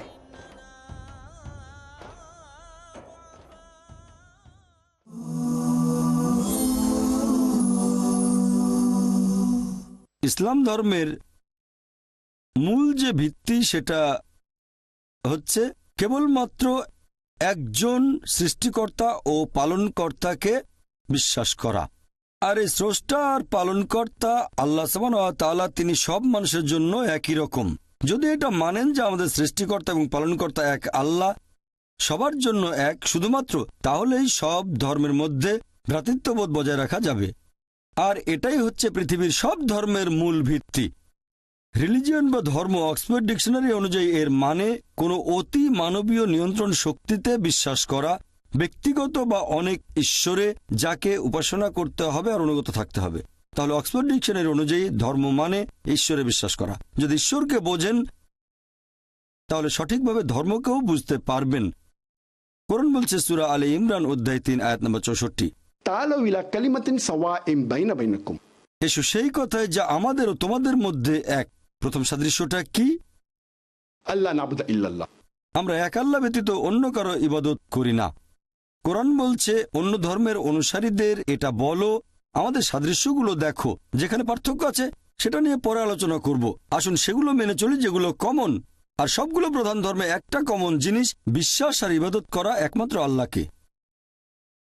কোনো ধর্মকে বুঝতে গেলে অথবা কোনো ধর্মের ঈশ্বরের ধারণাটা বুঝতে গেলে এটা সঠিক হবে না যদি আপনি সেই ধর্মের অনুসারীদের কাজকর্মগুলো দেখেন। কারণ অনেক সময় সেই অনুসারী নিজেই তার ধর্ম সম্পর্কে ভালো মতো জানে না অথবা ঈশ্বরের ধারণাটাও ঠিকমতো বোঝে না। কোনো একটা ধর্মকে বোঝার সবচেয়ে সেরা যে উপায় অথবা কোনো ধর্মে ঈশ্বরের ধারণাকে বোঝার সেরা উপায় হচ্ছে সেই ধর্মের যে পবিত্র গ্রন্থগুলো আছে সেখানে ঈশ্বর সম্পর্কে কি বলা হয়েছে সেগুলো দেখা। আসুন আমরা সংক্ষেপে পৃথিবীর প্রধান ধর্মগুলোতে ঈশ্বরের ধারণা সম্পর্কে জেনে নিই। প্রথমে আমরা হিন্দু ধর্মে ঈশ্বরের ধারণা বোঝার চেষ্টা করব। হিন্দু ধর্মের সবচেয়ে পবিত্র আর বিশুদ্ধ দুটো ধর্মগ্রন্থ আছে, সেগুলো বেদ আর উপনিষদ। ছান্দোগ্য উপনিষদে উল্লেখ করা হয়েছে 6 নম্বর অধ্যায় অনুচ্ছেদ 2 পরিচ্ছেদ 1, একম এভিদিত্যম, ঈশ্বর কেবলমাত্র একজন, দ্বিতীয় কেউ নেই। এটা একটা সংস্কৃত উদ্ধৃতি। এরপর শ্বেতাসিদ্ধ উপনিষদে উল্লেখ আছে 6 নম্বর অধ্যায় অনুচ্ছেদ 9, নাচস্য কসিজ জনিতানা চ দীপা, মহান ঈশ্বরের কোনো বাবা মা নেই, তার কোনো প্রভু নেই, তার কোনো বাবা নেই, তার কোনো মা নেই, তার উপরে আর কেউ নেই। এছাড়াও শ্বেতাসিদ্ধ উপনিষদে উল্লেখ আছে অধ্যায় 4 অনুচ্ছেদ 19, আর আছে যজুর্বেদে অধ্যায় 32 অনুচ্ছেদ 3, न तस्य प्रतिमा अस्ति। মহান ঈশ্বরের কোনো প্রতিমা নেই। প্রতিমা একটা সংস্কৃত শব্দ যার মানে প্রতিমূর্তি, ফটোগ্রাফ, পেইন্টিং, ছবি, ভাস্কর্য অথবা একটা মূর্তি। বলা হয়েছে মহান ঈশ্বরের কোনো প্রতিমূর্তি নেই, কোনো ছবি নেই, কোনো পেইন্টিং নেই, কোনো ফটোগ্রাফ নেই, কোনো ভাস্কর্য নেই, কোনো মূর্তি নেই, কোনো প্রতিমূর্তি নেই।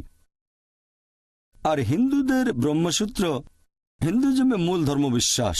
एकम ब्राह्म देवता नास्ते नैना नास्ते किंचन। भगवान एक ही है, दूसरा नहीं है, नहीं है, नहीं है, जरा भी नहीं है। ঈশ্বর কেবলমাত্র একজন, দ্বিতীয় কেউ নেই, আর কেউ নেই, আর কেউ নেই, আর কোথাও কেউ নেই। তাহলে যদি হিন্দু ধর্মগ্রন্থ পড়েন সেখানে আপনারা হিন্দু ধর্মে ঈশ্বরের ধারণাটা বুঝতে পারবেন, আর হিন্দু ধর্মটাকেও সঠিকভাবে বুঝতে পারবেন। আসুন এবারে আমরা ইহুদি ধর্মে ঈশ্বরের ধারণা দেখি। ওল্ড টেস্টামেন্টে উল্লেখ করা হয়েছে, বুক অব ডিউটোরনমি অধ্যায় নম্বর 6 অনুচ্ছেদ 4, মুসা আলাইহিস সালাম বলছেন, शमा इज़राइलो अदनाहिन अदनाहिकत। শোনো হে ইসরায়েলবাসী, আমাদের ঈশ্বর, আমাদের প্রভু কেবলমাত্র একজন। এরপর আছে বুক অব আইজায়া অধ্যায় নম্বর 43 অনুচ্ছেদ 11, আমি ঈশ্বর, আমি ব্যতীত আর কোনো রক্ষাকারী নেই। এরপর আছে বুক অব আইজায়া অধ্যায় নম্বর 45 অনুচ্ছেদ 5, আমি ঈশ্বর এবং আমি ব্যতীত আর কোনো উপাস্য নেই।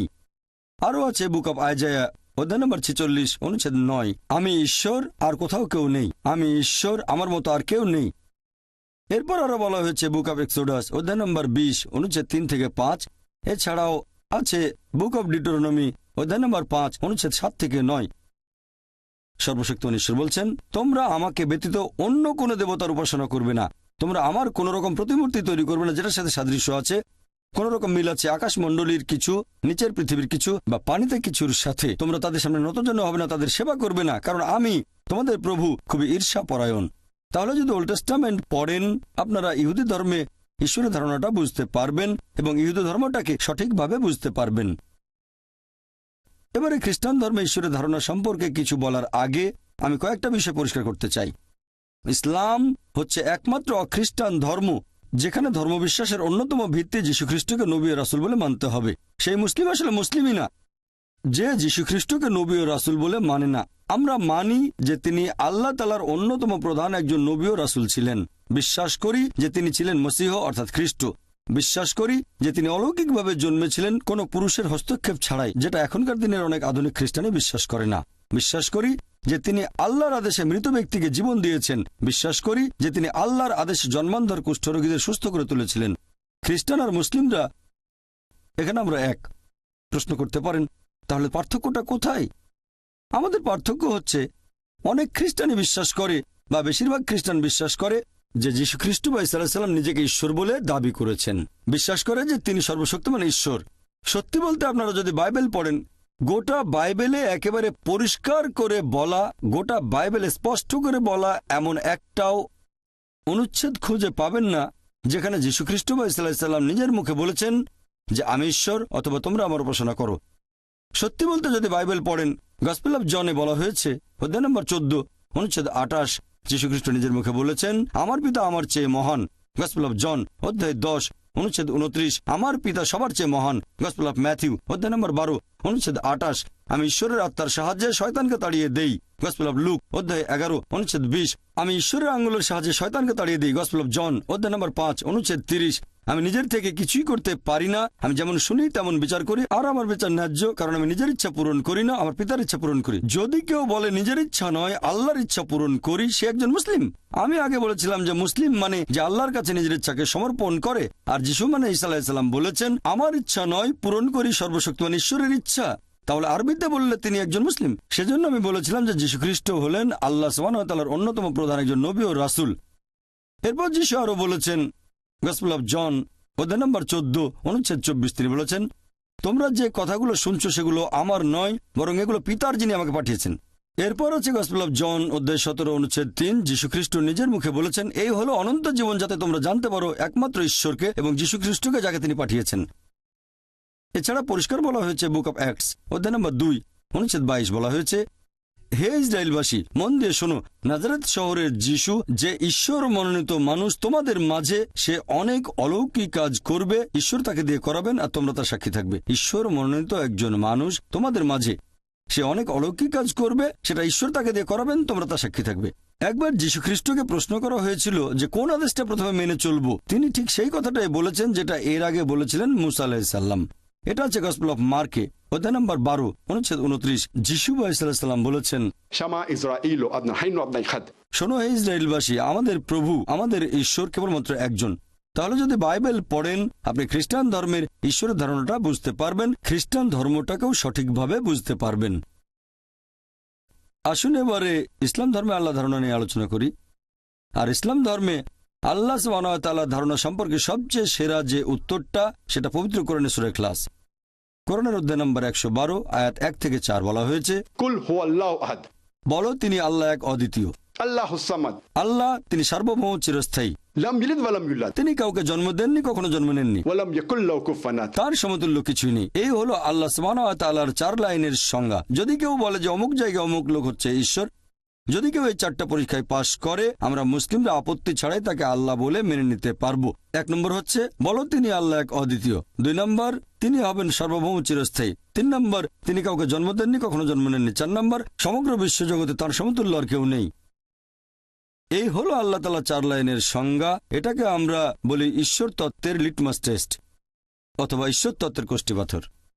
আর পবিত্র কোরআন বলছে সূরা আনাম অধ্যায় নম্বর 6 আয়াত নম্বর 108 যে আল্লাহকে ছেড়ে যাদেরকে তারা উপাসনা করে তাদের তোমরা ভুল করেও গালি দিও না, কেননা তারা সীমালঙ্ঘন করে অজ্ঞানতা বশত আল্লাহ সুবহানাহু ওয়া তাআলাকেও গালি দেবে। কোরআন মুসলিমদের নিষেধ করেছে খারাপ কথা বলবে না, গালি দেবে না, বদনাম করবে না।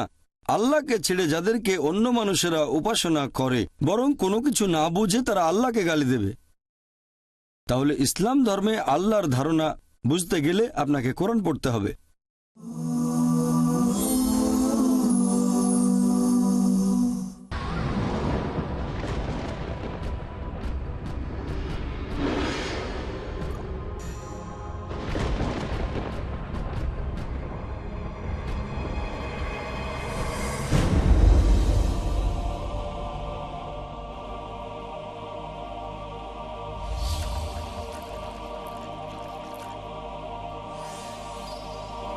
কখনো কয়েক ফোঁটা পানি একজনের তৃষ্ণা মেটাতে পারে।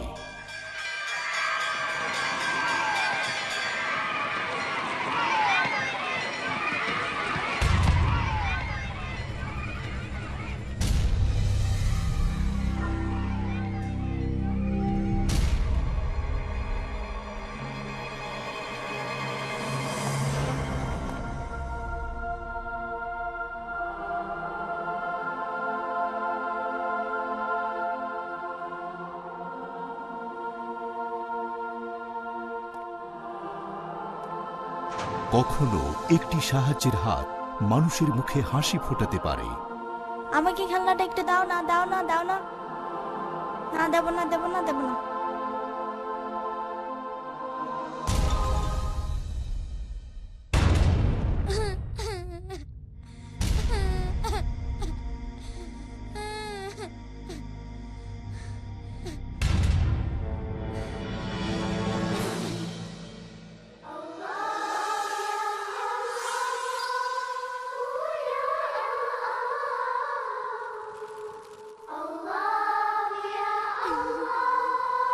কখনো সামান্য একটি উপহার হতে পারে মহামূল্যবান।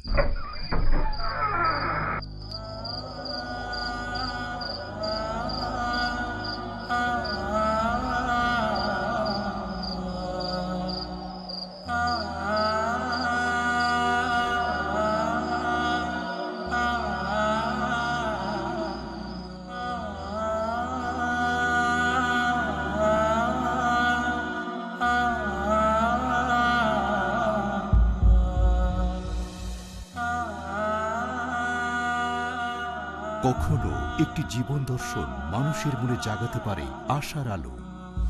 তবে আমাদের জীবনের সবচেয়ে গুরুত্বপূর্ণ হলো পেছনে ফেলে আসা আমাদের পদচিহ্ন। মুক্ত হস্তে দান করুন, সেই পদচিহ্নই রেখে যান যেভাবে স্রষ্টা আমাদের জীবনটাকে পরিচালিত করতে বলেছেন। পিস টিভি, মানবতার সমাধান।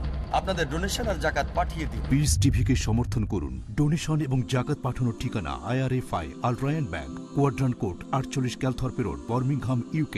Post code B151TH, short code 300083, Swift BIC code IBO BZB22, IBAN GB52 LOYD 30963401 024192, pound account number 011323001, euro account number 011323002, US dollar account number 011323003। টাকা পাঠিয়ে আমাদের ইমেল করুন admin@peacetv.tv। পিস টিভি, মানবতার সমাধান। আল্লাহু আকবার, আল্লাহু আকবার।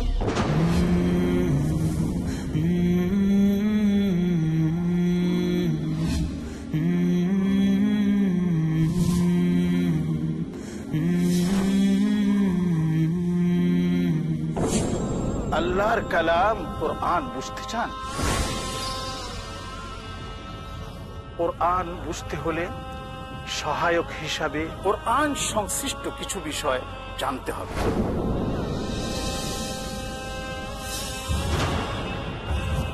এই বিষয়গুলো আলোচিত হয়েছে উলুমুল কোরআন শিরোনামে। উলুমুল কোরআন সিরিজ শুনতে ও দেখতে আমার উপস্থাপিত প্রোগ্রাম চোখ রাখুন একমাত্র পিস টিভি বাংলায়।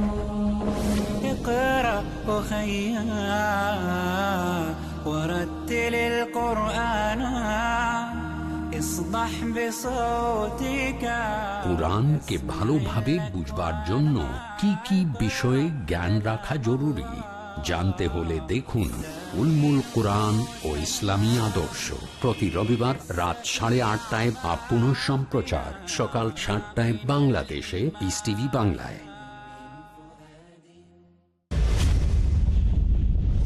আমরা অনেক গুনাহের কাজ করি, দিনে আর রাতে, সকাল আর সন্ধ্যায়, জেনে আর না জেনে। কিন্তু কিছু গুনাহ রয়েছে কবিরা, যা আল্লাহ সুবহানাহু ওয়া তাআলা তওবা করা ছাড়া ক্ষমা করে দেবেন না। শাহ ওয়ালিউল্লাহ। কিন্তু বন্ধু, জানেন কোনটি কবিরা গুনাহ? বেঁচে থাকতে চান কবিরা গুনাহ থেকে?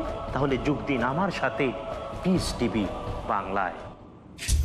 দেখুন বড় গুনাহ প্রতি সোমবার ও শনিবার সন্ধ্যা 5:30টায় বা পুনঃ সম্প্রচার সকাল 6টায় বাংলাদেশে পিস টিভি বাংলায়।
পিস টিভি বাংলা, মানবতার সমাধান।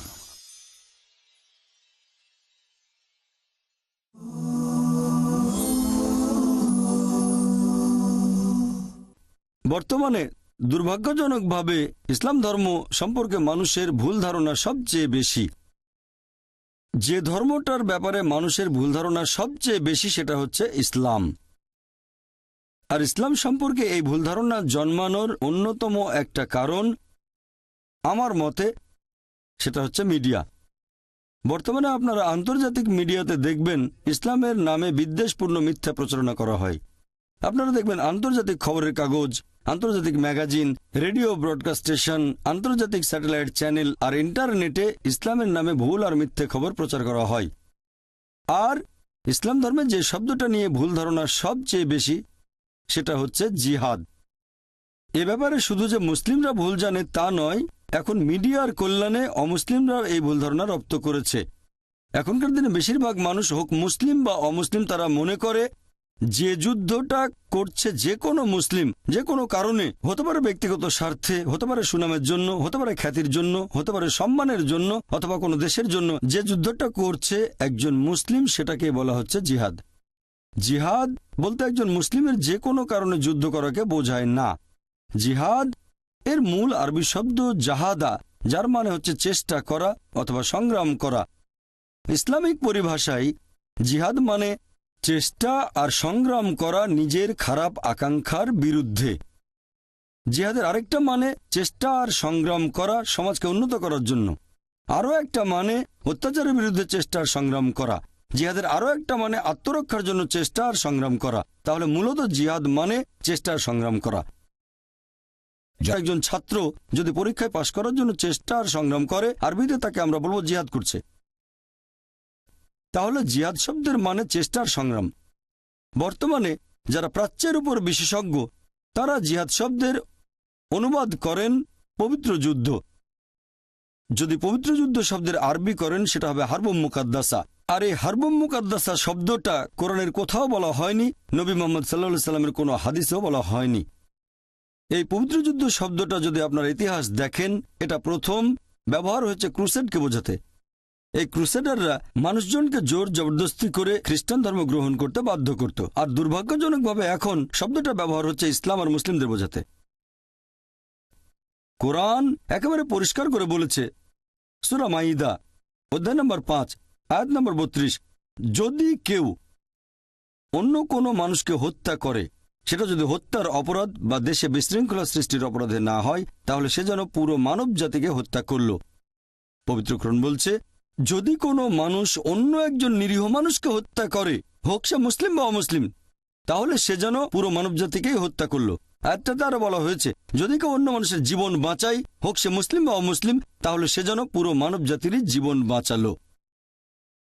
কম্পারেটিভ রিলিজিয়নের একজন ছাত্র হিসেবে আমি পবিত্র কোরআন বাদে পৃথিবীর অন্য কোনো ধর্মগ্রন্থ দেখিনি যেখানে সন্ত্রাসের বিরুদ্ধে এত স্পষ্ট করে বলা হয়েছে, নিরীহ মানুষকে হত্যার বিরুদ্ধে বলা হয়েছে। যদি কোনো মানুষ অন্য কোনো নিরীহ মানুষকে হত্যা করে, হোক সে মুসলিম বা অমুসলিম, তাহলে সে যেন পুরো মানব জাতিকে হত্যা করলো। অন্য কোনো ধর্মগ্রন্থে আমি এরকম কোনো অনুচ্ছেদ দেখিনি। কোরআন বাদে আর কোনো ধর্মগ্রন্থে এভাবে সন্ত্রাসবাদকে নিষেধ করা হয়নি। বলা হয়েছে, যদি কোনো মানুষ অন্য মানুষের জীবন বাঁচায়, হোক মুসলিম বা অমুসলিম, তাহলে সে যেন পুরো মানব জাতির জীবন বাঁচালো। ইসলাম সব ধরনের সন্ত্রাসবাদের নিন্দা করে। ইসলাম ধর্ম যে কোনো নিরীহ মানুষ হত্যার নিন্দা করে।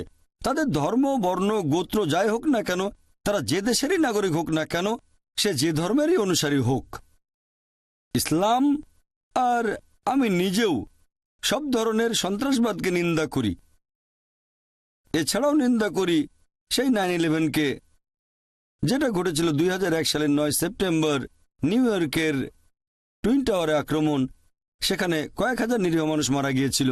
নিন্দা করি 7/7কে, 2005 সালের 7 জুলাই লন্ডনের বোমা বিস্ফোরণে প্রায় 50 জন নিরীহ মানুষ মারা গিয়েছিল। এছাড়াও নিন্দা করি সেই সিরিজ বোমা বিস্ফোরণকে যেটা ঘটেছিল বোম্বেতে 2006 সালের 11 জুলাই। সেখানে 180 জনের বেশি নিরীহ মানুষ মারা গিয়েছিল। আমি নিন্দা করি গুজরাটের সেই সাম্প্রদায়িক দাঙ্গাকে, যেটা ছিল পূর্ব পরিকল্পিত। এটা ঘটেছিল ভারতের গুজরাটে। সেখানে কয়েক হাজার নিরীহ মুসলিম নিহত হয়েছিল। আমি সব ধরনের সন্ত্রাসবাদের নিন্দা করি যেখানে নিরীহ মানুষকে হত্যা করা হয়, হোক তারা মুসলিম বা অমুসলিম। আর যে ধরনের সন্ত্রাসী কাজে নিরীহ মানুষ হত্যা করা হয় সেটা নিন্দা করতে হবেই। আত্মঘাতী বোমা হামলাকেও এখনকার দিনে গত কয়েক দশক ধরে দেখা যাচ্ছে যে একজন লোক তার শরীরে বোমা বাঁধল, তারপর গেল একটা মার্কেটে অথবা গেল রেল স্টেশনে বা রাস্তায়, তারপর নিজেকে বোমা দিয়ে উড়িয়ে দিল আর নিজের সাথে সাথে মেরে ফেলল আরও কিছু নিরীহ মানুষকে। এই কাজটা কোনো ধর্মই সমর্থন করবে না, বিশেষ করে ইসলাম। আত্মঘাতী বোমা হামলা যেখানে নিরীহ মানুষ মারা যায়, এটা ইসলামে পুরোপুরি নিষিদ্ধ।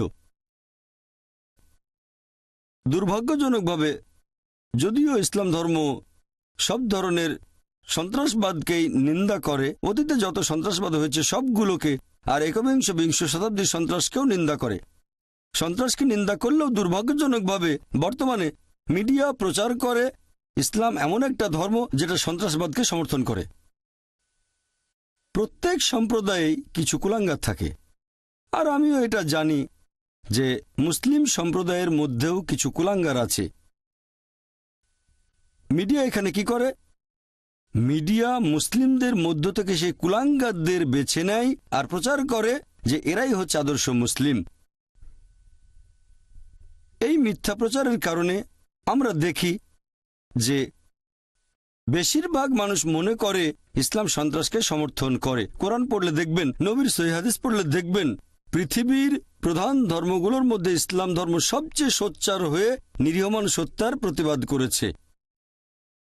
আর মিডিয়ার প্রচারণার ফলে যারা নেতিবাচক মনোভাবের শিকার হন তাদের মধ্যে আমিও একজন।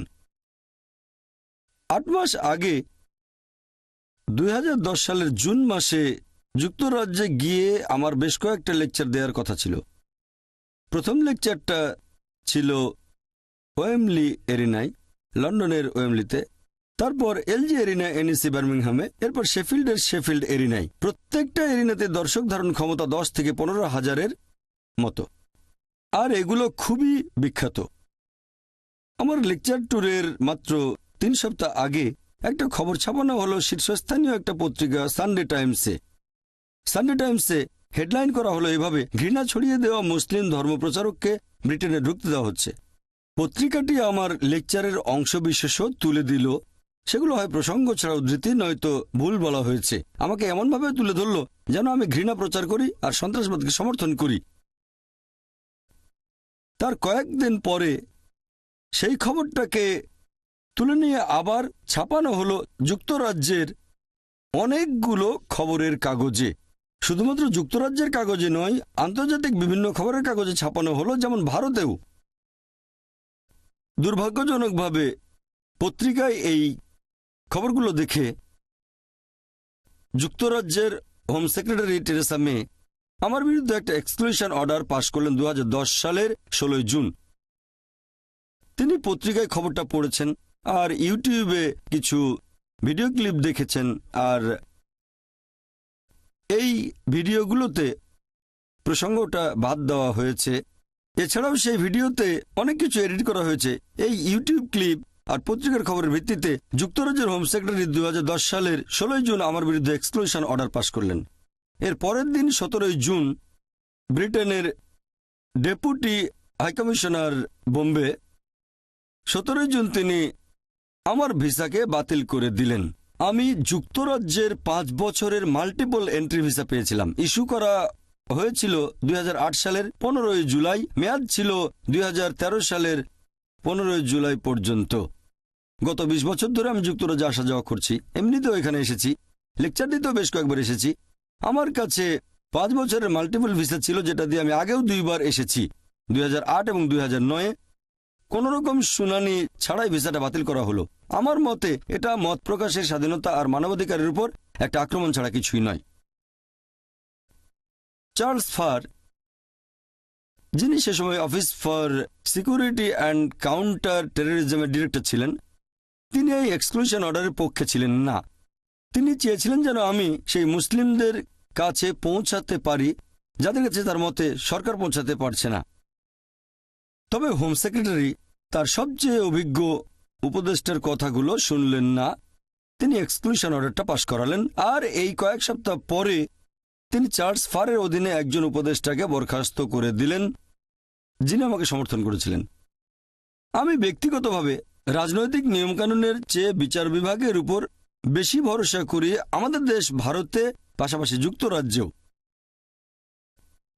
আমরা জুডিশিয়াল রিভিউয়ের জন্য ব্যাপারটা নিয়ে হাইকোর্টে গেলাম। যদিও হোম সেক্রেটারি বলেছেন মানবাধিকারের ক্ষেত্রে আমি মামলা করতে পারবো না, কারণ আমি যুক্তরাজ্যের নাগরিক নই। জাস্টিস ট্যানস্টন বললেন, রিভিউ করার পরে তিনি বললেন যে আমি মামলা করতে পারি। তিনি একটা জাজমেন্ট পাশ করালেন আর বললেন যে হোম সেক্রেটারির প্রথম 3টি সিদ্ধান্ত, একটা 16 জুনে, একটা 17 জুনে, আরেকটা 27 জুনে। এর সবগুলোই আইন বহির্ভূত। তবে এরপরে 2010 সালের আগস্ট মাসে তারা আরো বাড়তি কিছু তথ্য দিল। তখন তিনি বললেন এটা আইনসম্মত। ব্যাপারটা ঠিক যুক্তিসঙ্গত না। বিচার বিভাগের উপর আমার আস্থা আছে। আমরা একটা আপিল ফাইল করেছি হাইকোর্টের এই রায়ের বিরুদ্ধে, আর আমি বিশ্বাস করি যে ইনশাল্লাহ খুব শিগগিরই এই এক্সক্লুশন অর্ডারটা বাতিল করা হবে কোর্ট অফ আপিলে। আশা করছি যে ভবিষ্যতে একদিন হোম সেক্রেটারি টেরেসা মের সাথে আমি সাক্ষাৎ করব সামনাসামনি, আর তাকে ইসলাম ধর্মের শান্তির বাণীগুলো শোনাবো। আমার লেকচার আর ইসলাম সম্পর্কে কোনো ভুল ধারণা থাকলে সেটাও দূর করে দেব। আমি ব্যক্তিগতভাবে চেয়েছিলাম যে সশরীরে অক্সফোর্ড ইউনিয়নে এসে এই লেকচারটা দেব, তারপর সরাসরি প্রশ্নোত্তর পর্ব স্যাটেলাইটের মাধ্যমে না। গত মাসে আমি ফ্রান্সে গিয়েছিলাম, ফ্রান্সের প্যারিসে। সেখানে বোর্ড মিটিং করেছিলাম আমাদের ট্রাস্টের ইসলামিক রিসার্চ ফাউন্ডেশন ইন্টারন্যাশনাল, যার হেড অফিস যুক্তরাজ্যে। এছাড়াও আছে ইউনিভার্সাল ব্রডকাস্ট লিমিটেড। যেহেতু যুক্তরাজ্যে যেতে পারছি না, তাই বোর্ডের সদস্যদের আসতে বললাম প্যারিসে। আর খুবই অবাক হলাম, এমনিতে সবাই মনে করে যে ইসলামের প্রতি যুক্তরাজ্যের চেয়ে ফ্রান্সের মনোভাব বেশি কঠোর, কিন্তু যখন ভিসার জন্য আবেদন করলাম পেয়ে গেলাম মাত্র 1 ঘন্টায়। আমরা সেখানে বোর্ড মিটিং করলাম, যুক্তরাজ্যেই করতে চেয়েছিলাম, পারেনি সেই এক্সক্লুশন অর্ডারের জন্য। আমি আশা করছি কোর্ট অফ আপিল খুব শিগগিরই এটাকে বাতিল করবে।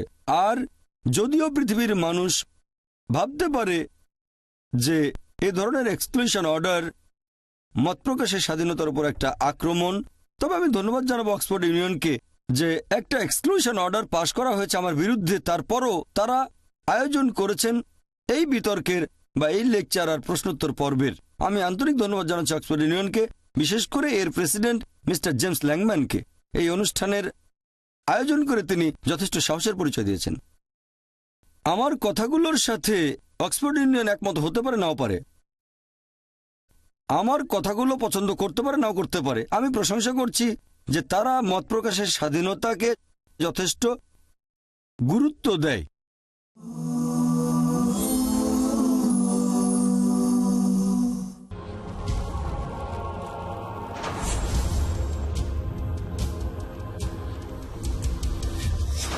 আকাশের রংধনু আমরা জীবনে বহুবার উপভোগ করেছি। লাল, নীল, সবুজ, আকাশী, বেগুনি, হলুদ।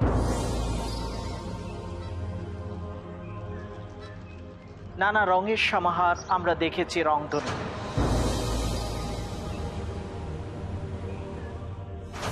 কিন্তু জীবনের রংধনুকে কখনো কি আমরা বিশ্লেষণ করে দেখেছি?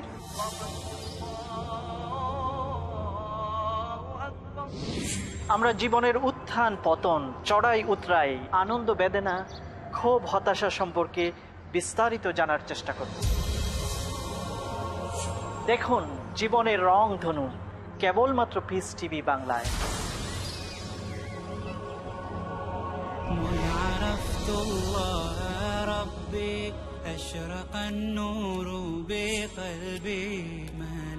জানুন কত কার্যকরীভাবে মুমিন বান্দা নিজের প্রতিটি কাজকে ইসলামী রঙে রঞ্জিত করে। জীবনের রংধনু প্রতি মঙ্গলবার রাত 10টায় পুনঃ সম্প্রচার সকাল 8:30 বাংলাদেশে পিস টিভি বাংলায়।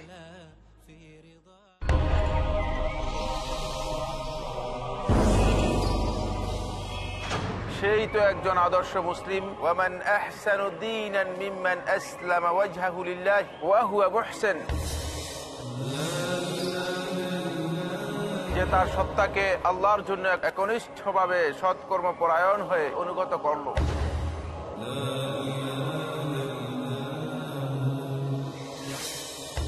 তাই আমাকে আপনাকে হতে হবে আল্লাহর জন্য অনুগত, হতে হবে একজন প্র্যাকটিসিং মুসলিম।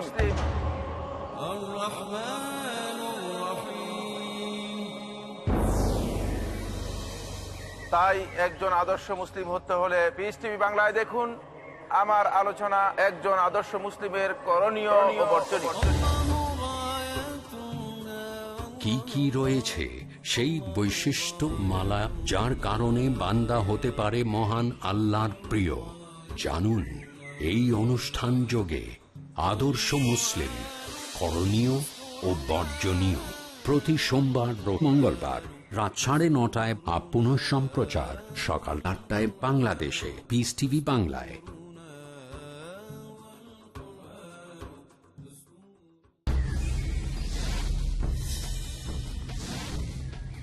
এবাদত আমল করলেই কি হয়ে যায়? ভাবেন কি যা কিছু করছেন তাই?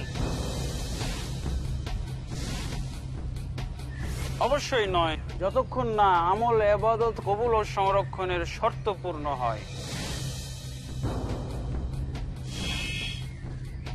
জানতে হলে দেখুন আমার আলোচনা একমাত্র পিস টিভি বাংলায়।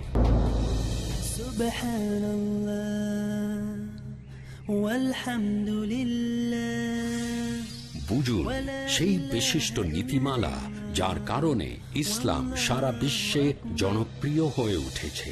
দেখুন ইসলামের মৌলিক জ্ঞান প্রতি শনিবার রাত 8:30 বা পুনঃ সম্প্রচার সকাল 7টায় বাংলাদেশে পিস টিভি বাংলায়।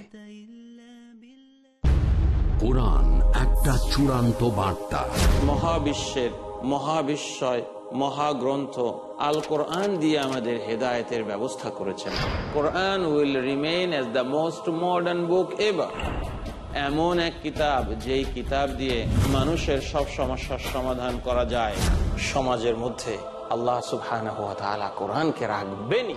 কোরআন শুধুমাত্র মুমিনদের সম্পদ নয়, কোরআন হচ্ছে বিশ্ব মানবতার মহান সম্পদ। দেখুন শাইখ আব্দুর রহমান মাদানির সাথে আসুন কোরআন দিয়ে জীবন গড়ি। প্রতি রবিবার ও মঙ্গলবার সন্ধ্যা 5:30 বা পুনঃ সম্প্রচার সকাল 6টায় বাংলাদেশে পিস টিভি বাংলায়।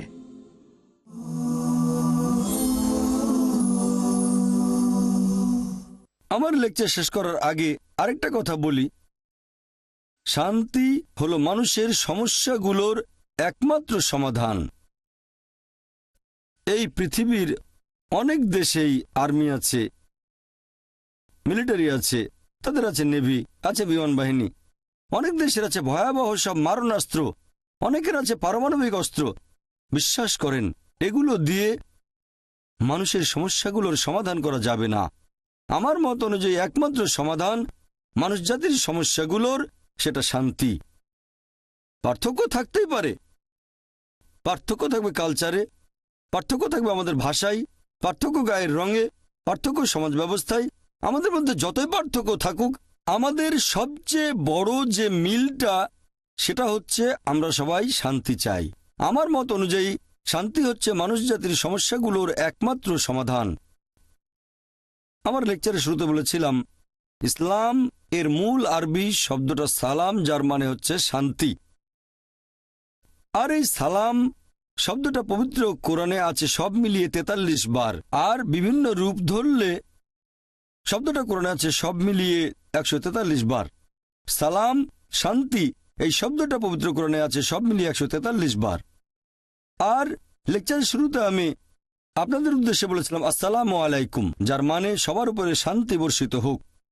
পবিত্র কোরআন বলছে সূরা ইয়াসিন অধ্যায় নম্বর 36 আয়াত নম্বর 58 যে সালাম হচ্ছে একটা সম্ভাষণ পরম দয়ালু প্রতিপালকের পক্ষ থেকে। আল্লাহ তাআলার অন্যতম একটা বৈশিষ্ট্য হচ্ছে আসসালাম, অর্থাৎ শান্তির উৎস। কোরআন বলছে সূরা আল হাশর অধ্যায় নম্বর 59 আয়াত নম্বর 23, এখানে আল্লাহ সুবহানাহু ওয়া তাআলাকে বলা হয়েছে আসসালাম, শান্তির উৎস। কোরআন বলছে সূরা মাইদা অধ্যায় নম্বর 5 আয়াত নম্বর 16, আল্লাহ তাআলা তাদেরকে পরিচালনা করেন যারা তার কাছে আসে শান্তি ও নিরাপত্তার পথে, তাদেরকে অন্ধকার থেকে বের করে আলোতে নিয়ে যান। আর সেই কারণেই পবিত্র কোরআনের সবগুলো অধ্যায়, কোরআনে মোট 114টা অধ্যায় আছে, 9 নম্বর বাদে সবগুলো অধ্যায় শুরু হয়েছে সুন্দর এই কথা দিয়ে, বিসমিল্লাহির রহমানির রহিম, আল্লাহ সুবহানাহু ওয়া তাআলার নামে শুরু করছি, যিনি দয়াময় পরম দয়ালু। আমার মতে শান্তি হচ্ছে মানুষের সমস্যাগুলোর একমাত্র সমাধান, আর আমার কাজ হচ্ছে শান্তির বাণী প্রচার করা। আমার মিশন শান্তি প্রচার করা। আপনারা অনেকেই হয়তো জানেন যে আমি 5 বছর আগে পিস টিভি নামে একটা গ্লোবাল স্যাটেলাইট চ্যানেল শুরু করেছিলাম 2006 সালের জানুয়ারিতে। 2006 সালের জানুয়ারিতে শুরু করলাম পিস টিভি। ইংরেজিতে। 2.5 বছর পরে 2008 সালে পিস টিভি উর্দু, আর ইনশাআল্লাহ আগামী কয়েক মাসের মধ্যে 2011 এপ্রিলে আমরা শুরু করতে যাচ্ছি piece TV Bangla.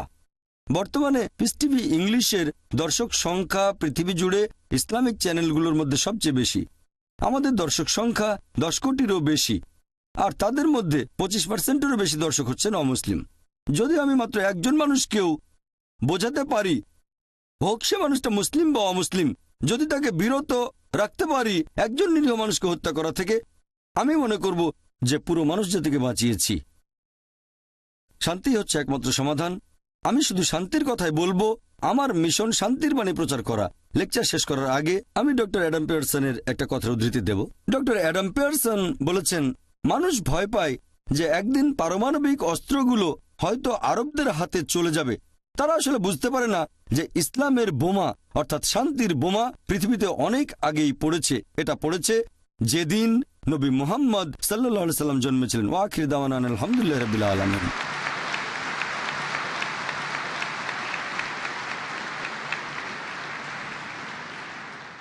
Ladies and gentleman, আপনারা যারা প্রশ্ন করতে চান তারা হাত তুলে আমাকে জানাবেন ডক্টর নায়েককে প্রশ্ন করার জন্য।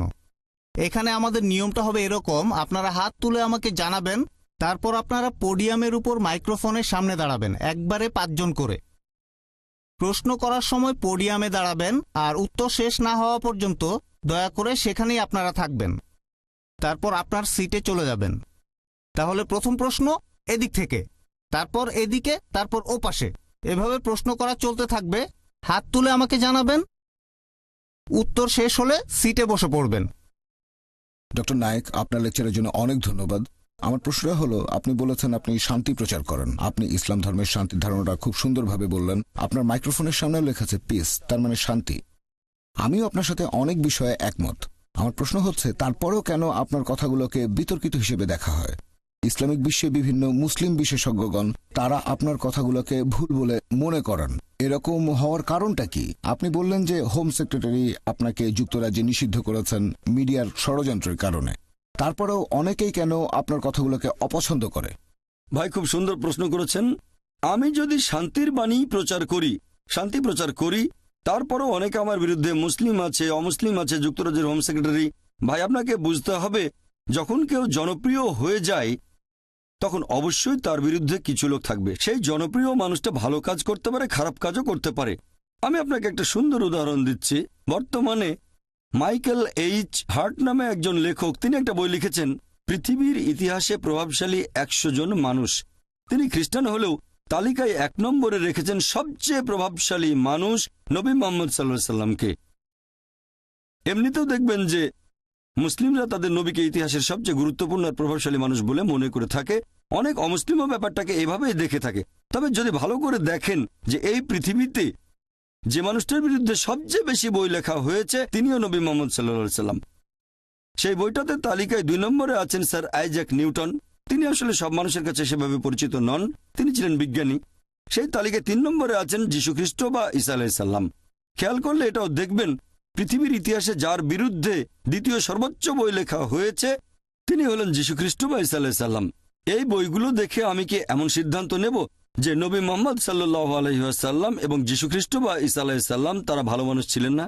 আপনাকে বুঝতে হবে, যখন কেউ জনপ্রিয় হয়ে যায় অবশ্যই তার বিরুদ্ধে কিছু লোক দাঁড়িয়ে যাবে। আর যুক্তরাজ্যের হোম ডিপার্টমেন্টের কথা অনুযায়ী 2009 সালে আমি যখন এসেছিলাম এখানে, একটা বিশ্বস্ত সূত্রে আমি জেনেছিলাম যুক্তরাজ্যের হোম ডিপার্টমেন্টের তথ্য অনুযায়ী পৃথিবীতে সবচেয়ে জনপ্রিয় ইসলামিক স্যাটেলাইট চ্যানেল হচ্ছে পিস টিভি। আর যুক্তরাজ্যের সবচেয়ে বেশি যে ইসলামিক স্যাটেলাইট চ্যানেল দেখা হয় সেটাও পিস টিভি। শুধুমাত্র মুসলিমরা যে দেখে তা নয়, অনেক অমুসলিমও পিস টিভি দেখে।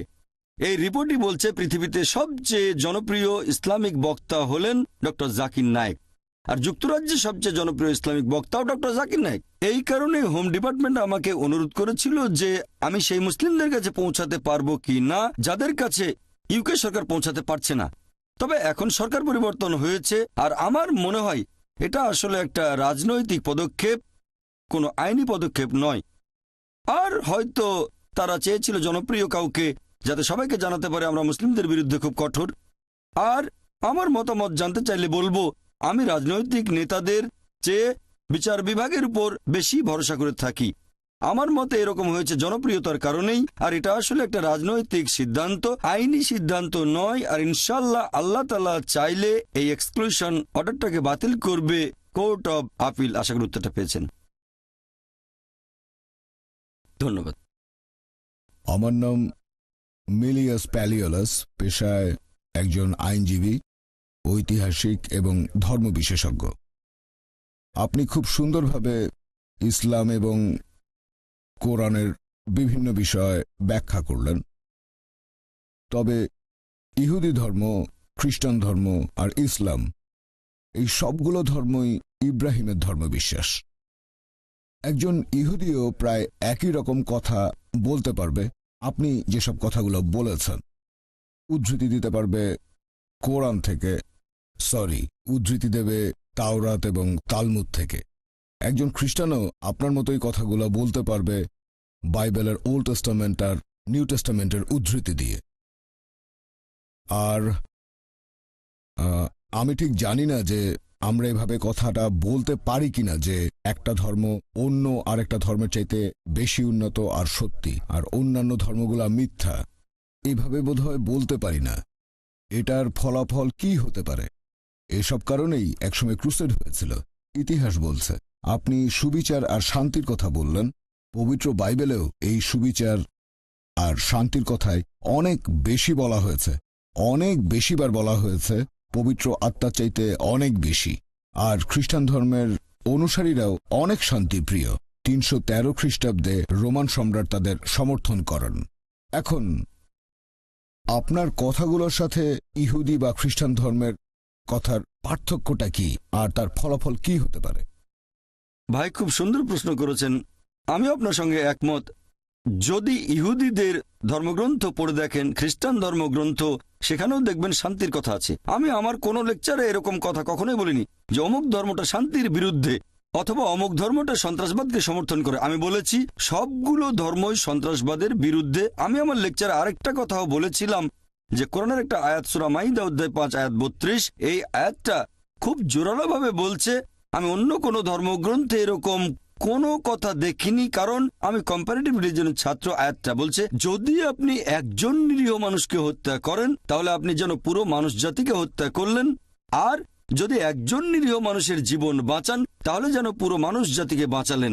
এটা মাত্র একটা আয়াত। তবে সাধারণভাবে আমি একমত যে বেশিরভাগ ধর্ম, প্রায় সবগুলোই শান্তির বাণী প্রচার করে। এই কারণে যীশুখ্রিস্ট বা ঈসা আলাইহিস সালাম বলেছিলেন, নিউ টেস্টামেন্টের গসপেল অফ লুক অধ্যায় নম্বর 24 অনুচ্ছেদ 36, তিনি উপরের ঘরে গিয়ে তাঁর শিষ্যদের উদ্দেশ্যে বলে উঠলেন, সালাম আলাইকুম। এটার মানেও একই, তোমাদের উপর শান্তি বর্ষিত হোক, হিব্রুতে। তাহলে দেখা যাচ্ছে যীশুখ্রিস্ট বা ঈসা আলাইহিস সালামও সম্ভাষণ করতে গিয়ে বললেন সালাম আলাইকুম। আর এই কথাটাকে যদি আরবি করানো হবে আসসালামু আলাইকুম, শান্তি বর্ষিত হোক। আপনি বললেন একটা ধর্ম আরেকটা ধর্মের চেয়ে উন্নত নয়। আমার মতে আমি বিশ্বাস করি আল্লাহ মাত্র একটাই ধর্ম পাঠিয়েছেন, তিনি অনেকগুলো ধর্ম পাঠাননি।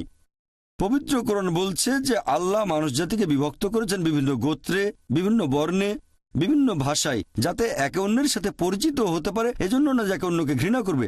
একমাত্র আল্লাহ তাআলা যে ধর্মটা পাঠিয়েছেন সব নবী রাসূলগণের কাছে, হোক তিনি মুসা অথবা হোক যিশু বা ঈসা আলাইহিস সালাম, মুসা আলাইহিস সালাম, মুহাম্মদ সাল্লাল্লাহু আলাইহি সাল্লাম, সেটা হচ্ছে আল্লাহর কাছে নিজের ইচ্ছাকে সমর্পণ করা। আর আমি বিশ্বাস করি যে নবী রাসূলগণ সবাই, যেমন ধরেন আদম, নূহ, মুসা, যিশু, মুহাম্মদ, তারা সবাই শান্তিতে থাকুন, তারা সবাই একটা ধর্মই প্রচার করেছেন, এক আল্লাহকে বিশ্বাস করা আর তার ইবাদত করা, আল্লাহ তাআলার কাছে নিজের ইচ্ছাকে সম্পূর্ণভাবে সমর্পণ করা। আশা করি উত্তরটা পেয়েছেন।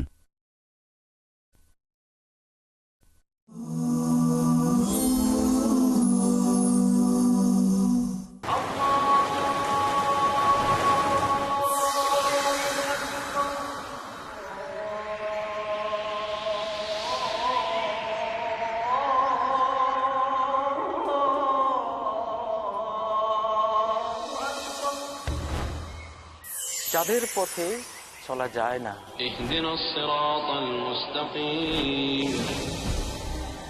তারা কারা? প্রতি রাকাত সালাতে তো তাদের কথাই পড়ছি, গায়রিল মাগদুবি আলাইহিম ওয়ালাদ-দাল্লিন, সিরাতাল্লাযীনা আন'আমতা আলাইহিম গায়রিল মাগদুবি আলাইহিম ওয়ালাদ-দাল্লিন।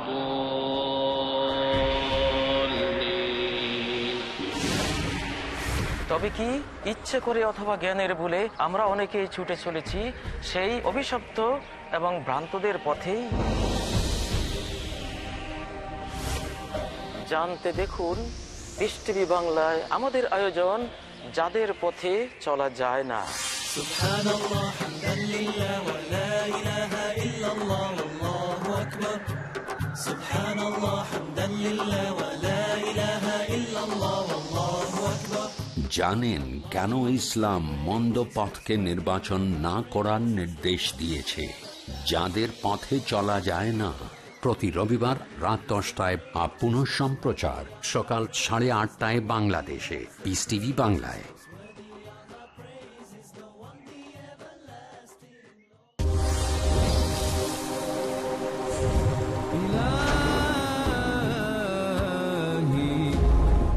মানবতার পথ প্রদর্শক আল কোরআনুল কারীম কি ওসিয়ত করেছে মানব জাতির জন্য।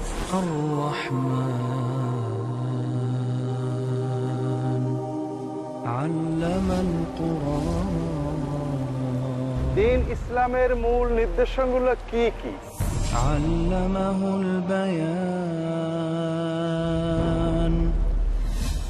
অনুষ্ঠান সর্বস্বতা থেকে বেরিয়ে জীবন ও মানবতামুখী হওয়ার জন্য কি নির্দেশনা দিয়েছে আল কোরআনুল কারীম।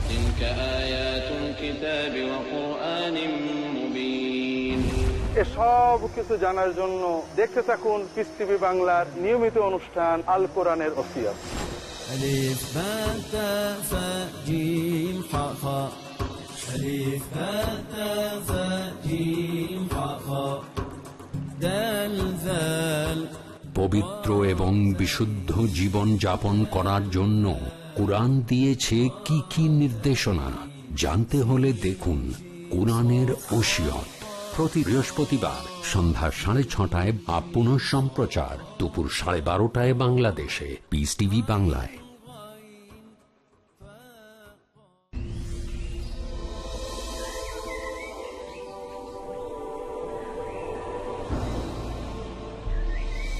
শিরক চারদিকে চলছে এক জোয়ার।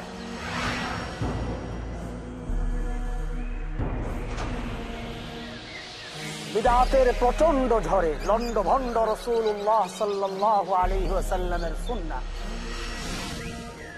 পিচ্ছিল সরু পথে জান্নাতি কাফেলা, জান্নাতের সরল পথে আসন গেড়েছে শয়তান। সে পথকে মসৃণ করতে দেখুন আমার প্রোগ্রাম কালিমার আবেদন, কেবলমাত্র পিস টিভি বাংলায়।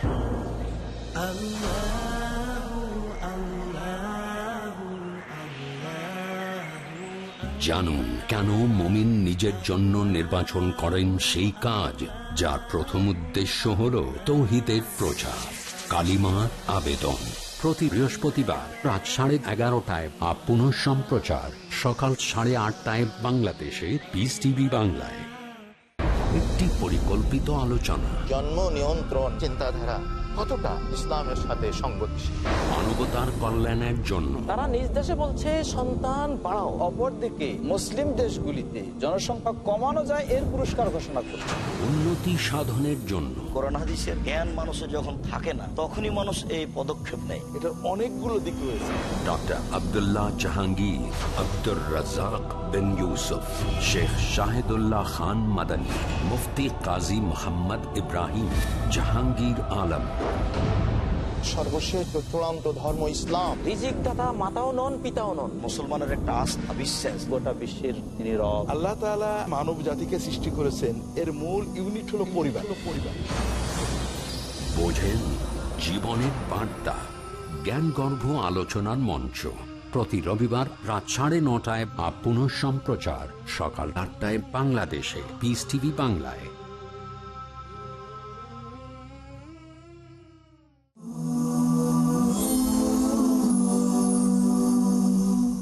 গুড আফটারনুন, আমার নাম এজি ওসপ্রি, আমি অক্সফোর্ড ইউনিয়নের সেক্রেটারি। আমি একটা ছোট প্রশ্ন করব। আপনি বললেন যে হিজাব মহিলাদেরকে নিরাপত্তা দিবে। আমার মতে এই হিজাব অবশ্যই তাদের ছোট করে। যদি কোনো মহিলা এভাবে চিন্তা করে, এটার উত্তরে কি বলবেন? আপনার প্রশ্নটা যেন কি? আপনি আপনার লেকচারে হিজাবের কথা বললেন যে এটা নাকি মহিলাদের নিরাপত্তা দেবে। এখন একজন মহিলা যদি হিজাব পরার সিদ্ধান্ত নেয় সেখানে তাহলে সে মহিলাকে ছোট করা হচ্ছে। বোন সুন্দর প্রশ্ন করেছেন। আমি বলেছিলাম যে মহিলারা হিজাব পালন করবে। এখন হিজাব পালনের সিদ্ধান্ত নিয়ে মহিলারা তো নিজেকে ছোট করছে, এটা তাদের নিচু করছে। পবিত্র কোরআন পড়লে দেখবেন কোরআন এবং ইসলাম এই হিজাবের বিধান দিয়েছে। তার মানে মহিলারা শরীর ঢেকে রাখবে, যে অংশটা দেখা যাবে সেটা হচ্ছে মুখ আর কবজি পর্যন্ত হাত। এটা করা হচ্ছে শালীনতার জন্য। আর এই কথাটা যে শুধু কোরআনে বলা হয়েছে তা নয়, এই কথাটা বলা হয়েছে বাইবেলেও। বাইবেল পড়লে দেখবেন 1 তিমথি অধ্যায় নম্বর 2 অনুচ্ছেদ 9 বলা হয়েছে যে মহিলারা শালীনতার সাথে তাদের পোশাক পরবে, তাদের পোশাক হবে ভদ্র এবং তারা চুলে বড় খোপা করবে না, চুলে স্বর্ণ বা মুক্তা দেবে না। এরপর আরো বলা হয়েছে 1 করিন্থিয়ান্স অধ্যায় নম্বর 11 অনুচ্ছেদ 5 ও 6, যে মহিলা মাথা ঢেকে রাখে না সে নিজেকে অসম্মান করে, তার চুল কেটে দেওয়া উচিত। আমি এটার সঙ্গে একমত নয়, এখানে বাইবেলের উদ্ধৃতি দিচ্ছি।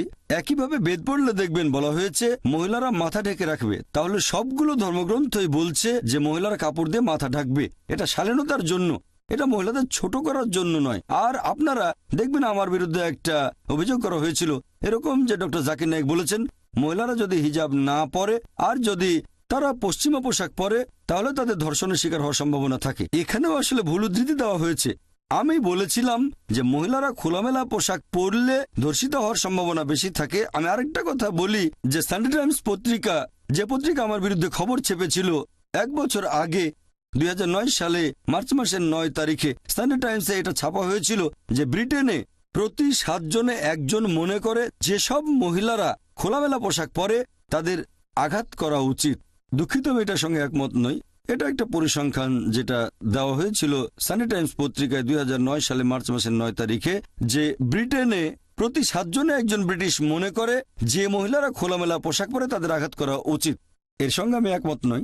এছাড়াও আরেকটা খবর ছাপা হয়েছিল, সেটা 2005 সালে সেই একই পেপার সানডে টাইমস, বলা হয়েছে যে ব্রিটিশদের মধ্যে শতকরা 26 জন মনে করে যে খোলামেলা পোশাক মহিলাদের ধর্ষিত হওয়ার পেছনে আংশিক বা সম্পূর্ণভাবে দায়ী। তাই আমি মনে করি আপনি যত বেশি শালীনভাবে পোশাকটা পরবেন তত বেশি সম্মান পাবেন। তাই ইসলামে মহিলাদের জন্য এই হিজাবের বিধান দেওয়া হয়েছে তাদের ছোট করার জন্য নয়, উপরে তোলার জন্য। আমি একমত যে কালচারে পার্থক্য থাকবে। ইসলাম কাউকে পালন করার জন্য জোর করতে পারে না। কালচারে পার্থক্য থাকবে। যেমন ধরেন, আমি একটা উদাহরণ দিচ্ছি যে কিছু সমাজে তারা মনে করে যে মহিলাদের দিকে তাকানোটাও অভদ্রতা। কিছু সমাজ মনে করে তাকালে কোনো সমস্যা নেই, তবে কোনো মহিলাকে স্পর্শ করলে অভদ্রতা। আবার কিছু সমাজ মনে করে হ্যান্ডশেক করলে কোনো সমস্যা নেই, কিছু সমাজ মনে করে চুমু দিলেও সমস্যা নেই, কিছু সমাজ মনে করে একটা ছেলে আর একটা মেয়ে নিজের ইচ্ছা যা কিছু করতে পারে, সমস্যা নেই। তাহলে এক এক সমাজে এক এক কালচারে এক এক রকম নিয়ম কানুন দেখতে পাবেন। একবার গিয়েছিলাম আমেরিকায় একটা লেকচার অনুষ্ঠানে। একজন আমেরিকান বললেন, তোমাদের প্রাচ্যের মহিলারা খুবই অভদ্র। অবাক হলাম। বললাম, আপনি প্রাচ্যের মহিলাদের অভদ্র বলছেন কেন? তিনি তখন বললেন, তোমাদের প্রাচ্যের মহিলারা তারা পেট অনাবৃত রাখে। তাহলে আমেরিকা আর পশ্চিমা দেশগুলোতে পেট ঢেকে না রাখাটা হচ্ছে অভদ্রতা, আর ভারতে পেট না ঢাকাটা অভদ্রতা নয়, শর্টস পরাটা হচ্ছে অভদ্রতা। তাহলে বোন, আপনাকে বুঝতে হবে কালচারে পার্থক্য থাকবে, নিয়মে পার্থক্য থাকবে।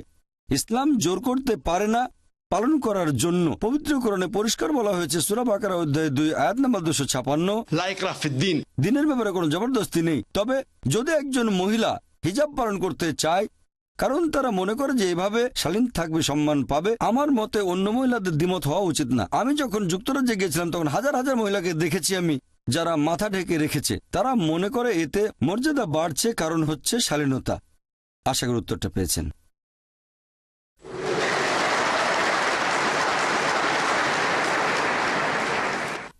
Good evening doctor Zakir Naik.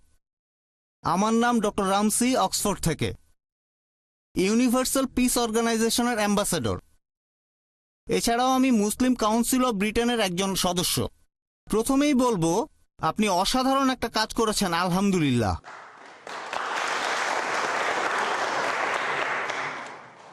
এবারে আমার প্রশ্নটা, ডক্টর জাকির নায়েক, ইসলাম সম্পর্কে ভীতি, এটাকে আপনি কি স্বাভাবিক কোনো ঘটনা বলবেন? সেরকম হলে কিভাবে এটার প্রতিকার করা যেতে পারে। এখানে মুসলিম সম্প্রদায়কে কি কোনো প্রকার দায়িত্ব পালন করতে হবে, নাকি সামগ্রিকভাবে সেই সমাজকে চেষ্টা করতে হবে এই ভীতিটাকে কোনোভাবে কাটানোর? আমার মতে সব ধরনের ভয় তৈরি হয় যখন দেখা যায় জিনিসটা আমাদের অজানা অচেনা। ধন্যবাদ। ভাই খুব সুন্দর প্রশ্ন করেছেন যে ইসলাম সম্পর্কে ভীতিটা কি স্বাভাবিক ঘটনা, কিভাবে প্রতিকার করা যায়। এখানে কি মুসলিম সম্প্রদায়কে সেই দায়িত্ব পালন করতে হবে? হ্যাঁ, ইসলাম সম্পর্কে ভীতি আছে, এমনকি এই ২০ শতাব্দীতেও। আর আমি আমার লেকচারে বলেছিলাম, আমার মতে ইসলাম সম্পর্কে এই ভীতির অন্যতম একটা কারণ হচ্ছে এই মিডিয়া। এছাড়াও লেকচারে বলেছিলাম যে ইসলাম ধর্ম সম্পর্কে মিডিয়া বেশ কিছু ভুল ধারণা প্রচার করে থাকে। আমি এ ব্যাপারে একমত যে এখানে আমাদের মুসলিমদের দায়িত্ব হচ্ছে আমরা ইসলামের সত্যের বাণী প্রচার করব। আমি জানি মুসলিমদের মধ্যেও কিছু কুলাঙ্গার আছে। আমি বলছি না যে মুসলিমরা সবাই 100% ধার্মিক, সবাই ভালো। সব সম্প্রদায়ের ভেতরে কুলাঙ্গার আছে, মুসলিমদের ভেতরেও। মিডিয়া এখানে কি করে, তারা মুসলিম সম্প্রদায় থেকে এই কুলাঙ্গারদের বেছে নেয় আর প্রচার করে যে এরাই হচ্ছে আদর্শ মুসলিম। আমাদের যেটা করতে হবে, আমরা প্রচার করব কোরআনের সঠিক শিক্ষাটা আর নবী মুহাম্মদ সাল্লাল্লাহু আলাইহি ওয়াসাল্লামের হাদিসগুলো।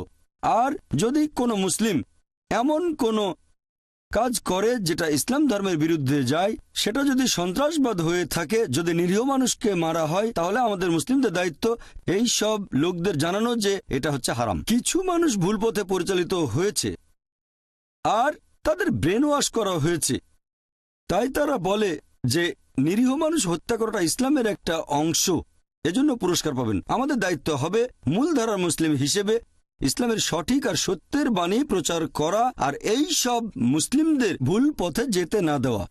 এটা 1 নম্বর পয়েন্ট। 2 নম্বর পয়েন্ট, আমাদের দায়িত্ব হবে যে দেশে বাস করি সে দেশে সরকারকে এটা জানানো যে ইসলাম একটা শান্তির ধর্ম। আর আমি বিশ্বাস করি যে মুসলিমরা হবে সমাধানের একটা অংশ, কোনো সমস্যার অংশ নয়। সরকারের এটা ভাবা ঠিক হবে না যে মুসলিমরা সমস্যার একটা অংশ, ভাবা উচিত যে মুসলিমরা সমাধানের একটা অংশ। এই একই পরামর্শ আমি ভারতের পুলিশকেও দিয়েছি আর বোম্বের পুলিশ সদস্যদের সাথে প্রায় দেখা সাক্ষাৎ হয়। আমি তাদের বলি যে মুসলিমদের ব্যাপারে আপনারা বিশ্বাস করতে পারেন। সবচেয়ে ভালো হয় যদি কথাবার্তা বলেন। আমি বিভিন্ন দেশের পুলিশ অফিসারদের সাথে কথা বলেছি। আমরা চেষ্টা করব বিভিন্ন প্রশ্নের উত্তরগুলো দিতে, ভুল ধারণাগুলো তাদের কাছ থেকে দূর করে দিতে আর প্রমাণ করব যে ইসলাম আসলে একটা সহনশীল ধর্ম, এটা শান্তির ধর্ম। আর আপনি যদি ইসলামের শিক্ষাগুলো জানেন তাহলে আপনি তাকে কখনোই ভয় পাবেন না যে সত্যিকারের মুসলিম। আমি মুসলিম সম্প্রদায়ের কুলাঙ্গাদের কথা বলছি না। আশা করি উত্তরটা পেয়েছেন।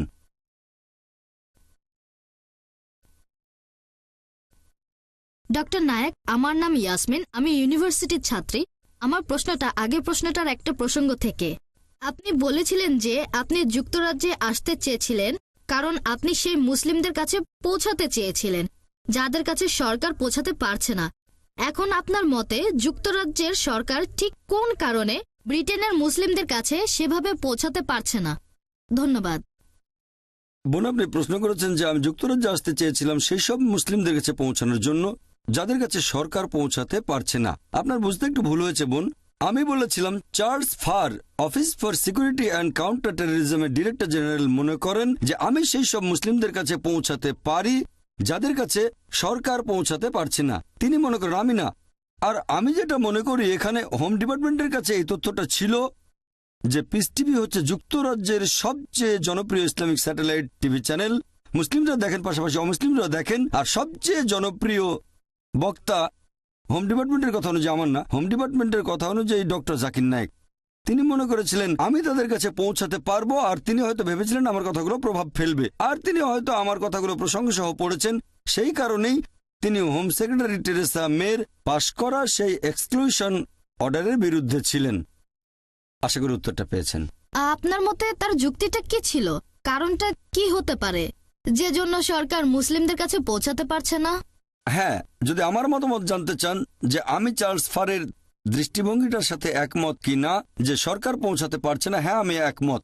আমি তার সাথে একমত, কারণ আগের প্রশ্নের উত্তরে আমি বলেছিলাম সরকারের এভাবে ভাবা উচিত নয় যে মুসলিমরা সমস্যার একটা অংশ, সরকারের ভাবা উচিত যে মুসলিমরা সমাধানের একটা অংশ। কারণ এখানে অনেক মুসলিম আছেন যারা ব্রিটিশ নাগরিক, আর একজন মুসলিমের দায়িত্ব হচ্ছে যে দেশে বসবাস করছে সেখানকার আইন কানুন সবকিছু মেনে চলা, যতক্ষণ না তাকে এমন কিছু করতে বাধ্য করা হচ্ছে যেটা ইসলাম ধর্মে নিষিদ্ধ, অথবা এমন কিছু করতে বাধা দেওয়া হচ্ছে যেটা ইসলাম ধর্মে বাধ্যতামূলক। ভারতের কথা যদি বলতে হয়, আমার জানা মতে সেখানে এমন কোনো আইন বা সংবিধানের ধারা নেই যেটা ভারতের মুসলিমদের বাধ্য করছে এমন কিছু করতে যেটা নিষিদ্ধ, অথবা এমন কোনো কাজে বাধা দিচ্ছে যেটা ইসলাম ধর্মে বাধ্যতামূলক। তাই আমি একজন নিয়ম মানা মুসলিম আর ভারতীয় হিসেবে গর্বিত। তাহলে আমি ভারতীয় মুসলিম হিসেবে গর্বিত। সেরকম আমার মনে হয় অনেক ব্রিটিশ নাগরিক আছেন যারা আমার মতো করে ভাবেন, তারা মুসলিম এবং তারা দেশের আইন কানুন সবকিছু মেনে চলছেন, তাই তারা ব্রিটিশ মুসলিম।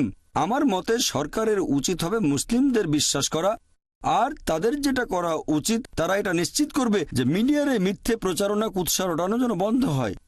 সবচেয়ে সেরা দৃষ্টান্ত এখানে সেটা আমি নিজেই। বর্তমানে পিস টিভির দর্শকের সংখ্যা 10 কোটিরও বেশি। এরকম অনেকেই আছে যারা বলে যে আমি নাকি শান্তির দূত, তারা বলে আমি শান্তিপ্রিয় মানুষ। অনেক দেশের রাষ্ট্রপ্রধানগণ আছেন, এরকম অনেক দেশ আছে, অনেক। তারা আমাকে রাষ্ট্রীয় অতিথি হিসেবে ডেকে এনেছেন। আপনি কি বলবেন এতজন রাষ্ট্রপ্রধান, বিভিন্ন দেশের প্রেসিডেন্ট, প্রধানমন্ত্রী, রাজা, তাদের সাথে কথা বলেছি, আমি ডিনার করেছি, আপনি কি বলবেন তারা এমন লোককে ডেকেছে যে সন্ত্রাসবাদকে সমর্থন করে, যে শুধু ঘৃণা প্রচার করে? আমি এখানে বলবো এই পুরো ব্যাপারটাই আসলে কৌশলে নিয়ন্ত্রণ করেছে মিডিয়া। মিডিয়া দ্বারা প্রভাবিত হওয়া সরকারের উচিত হবে না, বা প্রভাবিত হয়ে সিদ্ধান্ত নেওয়াটা উচিত হবে না। তাদের কি করা উচিত? তাদের উচিত হবে সেই লোককে ব্যাখ্যা করার সুযোগ দেয়া।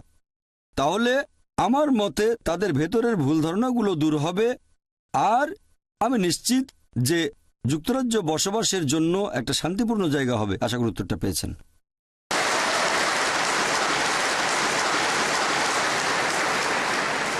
আমরা অনুষ্ঠানটি পরিচালনা করলাম স্যাটেলাইট লিংকের মাধ্যমে। যাই হোক, আমি এবার সবাইকে অনুরোধ করব, আসুন সবাই মিলে ডক্টর নায়েককে লেকচারের জন্য ধন্যবাদ জানাই। তারপর অনুষ্ঠান শেষ করার জন্য আমরা চলে যাব পিস টিভি স্টুডিওতে। এখানে শেষ করছি। আমি জেমস ল্যাংম্যান। ধন্যবাদ।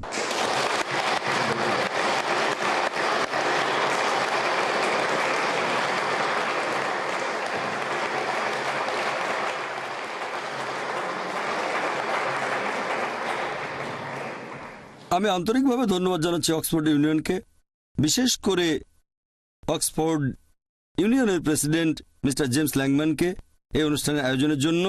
তারা যেভাবে আমাকে আমন্ত্রণ জানিয়েছেন সেটারও প্রশংসা করছি এই লেকচারের জন্য।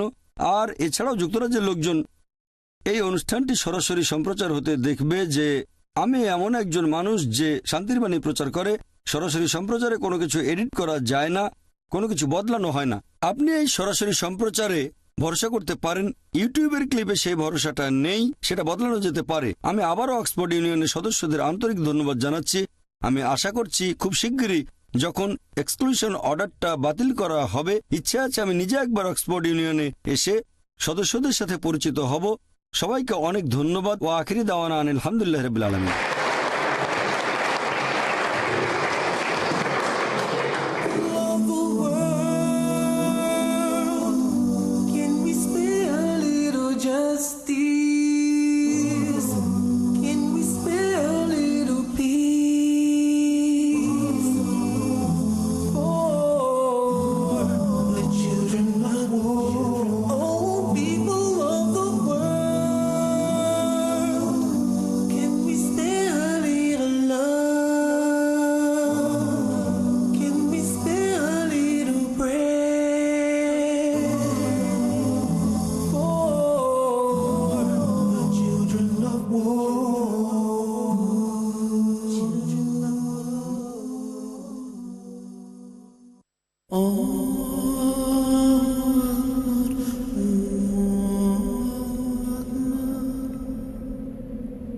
أشهد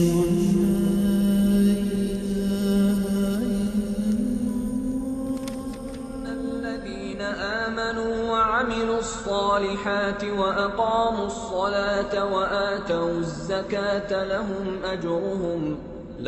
أجرهم عند ربهم ولا خوف عليهم ولا هم يحزنون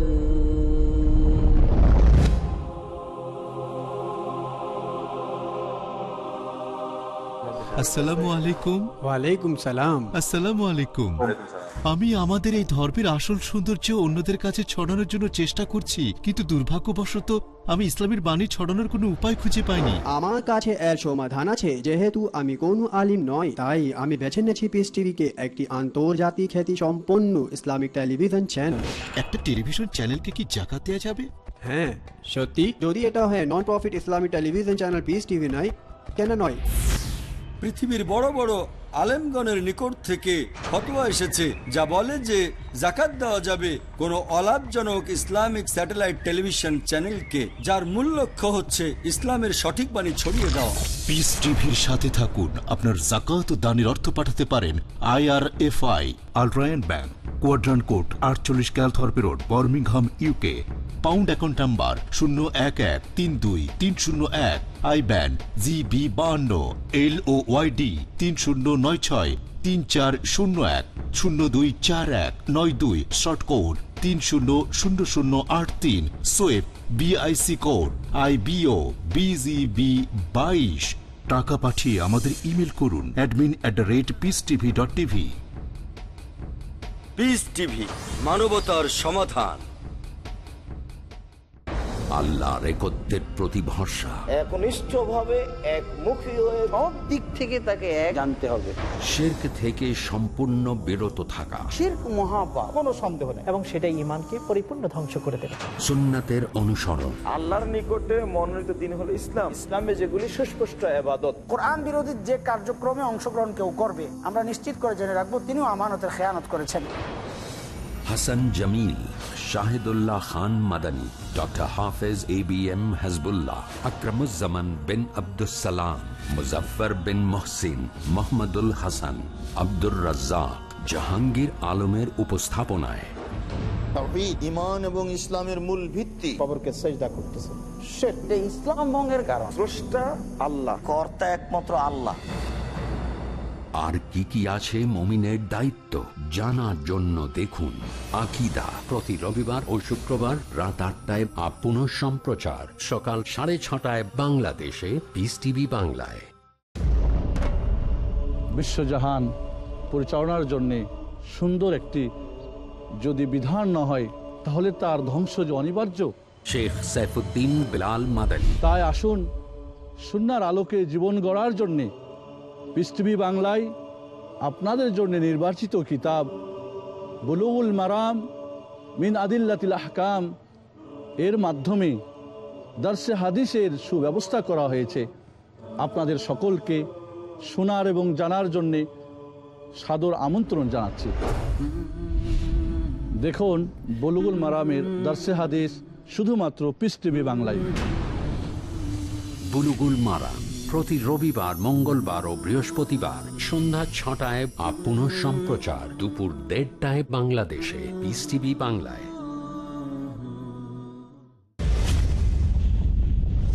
আমরা অনেক গুনাহের কাজ করি, দিনে আর রাতে, সকাল আর সন্ধ্যায়, জেনে আর না জেনে।